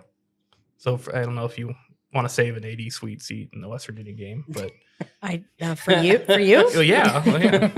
Well, we can talk with our development staff about that often. Listen, all joking aside, you know that you're always welcome to come back. This is home for you and Marissa both, and we know you have a little one who will probably be a future Bobcat. I'm going to just go ahead and put that pressure on you right now. But you have done an extraordinary job here and have given so much to this place, and we appreciate you and wanted to do this I laughed because it literally is your last hour as we're looking at the clock as we record this. But you've been such a presence also in this particular content on the podcast. We thought it would be inappropriate to just show up one day and she's just gone. Yeah. And so Yeah. thank you not only for what you've done for digital strategies and branding, and certainly the comms area and the other things. I think about Beat Miami. There are a lot of things we didn't even talk about today that were big initiatives that you championed, but also this podcast content you've been a big part of, and you're a familiar voice to so many people for that. So thank you. Thank you. Come home anytime. I will take you up on that for sure. And it'll be nice to be able to walk around the convo and screw around a little bit. Not that I don't do that now. I know. So with my child. With my child. There you go. Different, okay. That makes it different. I'm just gonna say thanks. I mean, you came in and took over women's basketball when I shifted to the men, and we have built a lot here. So just thanks for being just a friend a great colleague. And I will publicly apologize for spilling an entire travel mug of coffee on your computer 10 minutes before the first game of a Bobcat Invitational. Wow, there's some history there. It was the volleyball's fault, but I did not help Yes. One of my favorite moments is we talked a lot about the 21 run. Mhm. We sat together during the championship game. You and Sarah? Yeah. Yeah. And The MAC championship game? yes. And we were at this table. We were still on COVID protocol. So we were at this table courtside by ourselves, and we weren't allowed to go anywhere else really. And the two things I remember is one, she wouldn't let me pull up we had like a MAC Champions graphic ready to go, obviously. And she was like, you can't put it on your computer. You can't. And then when we finally were about to win, she like reached over and shook me as hard as she could. And it was like, holy crap, we're going to the NCAA Well, yeah. tournament. And she was shaking me. And it's one of my favorite Get moments. that graphic. Yeah. Where's the graphic? The real moment I knew we were going to win was when we beat Toledo. And then I was like, okay, this is going to happen. But I did not let myself accept it until there's a photo of Dwight with probably about 5 minutes left. And I had the same look on my face. Yeah. Just the realization. Just the I know exactly realization the photo of- you're talking about. Yeah. Oh no. Yeah. And oh wow. Look at this. Yeah. I'll ask you your favorite moment of your entire time here at Ohio off camera. No, yeah. we're doing that on No, camera. no. I mean, or maybe just I a meant- couple. I A meant couple like you're his- willing to talk about Yeah. on camera. Yeah. Yeah, no, let's then. Yeah, maybe you have one that isn't suitable, but Oh man. Because you're a double grad Yep. from Ohio, correct? Yep. So you were here how long before you started working here? I was here 10 to 14 and then 18 to 25. Man. I mean, I cried when we won the MAC championship. I paid the GAs the watched football? Yeah. Yeah. GAs watched me cry in the press box, which was interesting. But authentic. yes. I think my favorite moment, if I had to pick one, was women's basketball beating Ohio State. That was I was actually here for that one. Yeah. That was great. That was like levitating. Mm-hmm. And that was your sport. right. Yeah. So that was the coverage that Sarah was talking about. Yeah. So Yeah. you knew all those. And I think the other thing that's interesting, you bring that one up, is the year before had been such a run. Mm-hmm. So you were here for that, for the 31 season? Yep. Yeah. It's in the NIT or WNIT. Yeah. Yeah. And then that fall, that was a great game. Yeah. Up in Columbus. In Columbus, the Yeah. OU, at the Schottenstein Center. Yeah. I'll never forget That's a that. good one. Getting the PA announcer to call us Ohio. You want to talk about the branding? That was a challenge, but we got it done. And then I passed it on to Becca when I was like, make sure they call us Ohio when we played up there last time. She didn't. She got it changed, but it didn't start out. Yes. But that was my favorite moment. Here in OU, at Schottenstein Center was my favorite moment, I think. There were a lot of them. Yeah. There were a lot of Good them. one. It's a good one. Yeah. Well, thank you so much, Schulze. You've been tremendous, as Sarah said, tremendous coworker, tremendous friend, and a tremendous representative of this university. So thank you for all the work that you've done. And that will wrap up this segment of All Access Cats podcast. We'll be back in a little bit. Thank you for watching, and goodbye, Schulze. Go Bobcats. Go Bobcats. Well, Julie, those were two really good conversations that we had on today's episode. And it really highlights the interconnectedness of our department and how much we all work together. But I did want to ask you, when we started talking about podcasts at the beginning of the year, and making sure that we were staying on message with some of our podcasts, particularly the Bobcat Tracks podcast, and making sure that stayed student athlete focused. We thought of this idea, and you brought it up, that it would be good to highlight some of our staff from around the department and show a different side of those people that some of our fans might or might not see on a game-to-game basis. What does this project mean to you and potentially to our fans?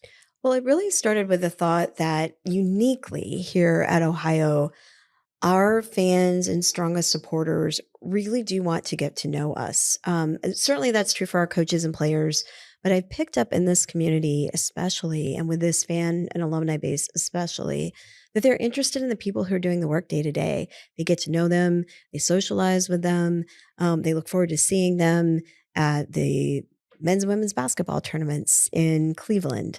When they come down for Saturday football games, when they come through for a Sunday afternoon wrestling match, they really take the time to get to know our folks. And so it got me thinking about how we amplify those relationships a little bit. And then I'm a big believer in people having the opportunity to talk about the contribution they make on a daily basis. I think you don't work in sports unless you believe in it, because the work is so hard and so long and so many hours. And to me, it's even been interesting to hear some of them talk about what they do and to learn a little bit about how they're connected to it. And I thought we were looking for new ideas for content, and I thought it might be something that would resonate. And we've tried a couple of these now. The first one was really well received, maybe even more so than we anticipated. I think I shared with you, it was up at the MAC basketball tournaments in Cleveland earlier this year. We had very shortly before that released the first all access. Yeah. And I had, multiple people mention it to me at our pregame event. And then as we were in Cleveland that weekend, and, they liked it. They said, please keep doing it. We want to learn more about the staff and what they do. And it was just interesting insight to those of them who want to understand how the department works. So I think it's gone well. I've learned a lot. Yeah. I hope you have. Yeah, absolutely. It's always, because we are a small department. We are. But we are pretty spread out. So we don't necessarily see each other, on a day-to-day basis. So we don't necessarily get to talk, Moldy is based over here in Yeah. Peden. So I don't really get to talk to him on a day-to-day basis, but I am in meetings with him, but I don't really get to know him, unless I socialize with people outside of work. So it's been good to get to talk to some different people. And one of the things that kind of stuck out to me actually is with a group that I do work with on a day-to-day basis. When Schulze brought up the fact that my broadcasts change the way that they cover a game from a social media perspective. Uh-huh. And I get so hung up on what we do and what my students do with the broadcast side of things that I just never really processed that aspect of it. And so it's been really cool to see how truly interconnected Right. all of our groups are. Right. Well, like you said, we are a lean group. And so we operate on a high level of efficiency. There's not a lot of time for these conversations. So, from a self-focused lens, I've benefited from them. I'm glad to hear that you have as well. And I think people will enjoy listening to them. I think it is interesting how interconnected we all are. And when you're busy executing your part, just like any other team, you're trusted to do your role. Somebody else has a different role. You trust they're going to do it. And it's magic when it all comes together. I will say from Mike Schulze's and in Sarah Legarski's session, I did not realize how stressful I'd forgotten how stressful the different shades of green were for them to manage from a branding perspective. Yeah. So we're now redoing the court again. So to think back to the conversation with them and talking about doing the court last time, we're actually completely going down to, the underside of the court. But I've been thinking about that green and thinking about, are we checking the green and what kind of, stress is associated with that. But there really is so much thought and intention that goes into creating these memorable experiences. And it doesn't matter if you're working with the sponsors, if you're, working on premium seating, if it's licensing, if it's branding, if you're telling the stories, if you're working with the athletes or more fan facing, everything we do is very intentional. And I think people are a little surprised to hear that sometimes, not the sense that they don't understand that it's strategic and organized, but most of our fans consume these experiences in their downtime. It is entertainment, they are Right. socializing, they're in a different frame of mind. And so, even going back to the first episode, listening to Tim talk about all that goes into pregame and producing a game and producing the introductory events and pageantry that happen right before kickoff. there's a lot that goes into Right. that. And so for those who are interested, it gives people an opportunity to get a little behind the scenes look at that, which was, I think, what you exactly intended with All Access. Yeah, absolutely. So thank you again for joining us for this episode. As you can expect, there will be more coming in the future, and we'll look to explore different elements of our department and get to know some more people and some more faces that you might not be as familiar with. So look forward to that. But thanks again to Mike Scholze, Sarah Legarski, Ryan O'Connor, and Matt Moldy for all joining us today. And of course, thank you for being with us as well, Julie. Thank you, Jordan. I look forward to the next one. I do as well.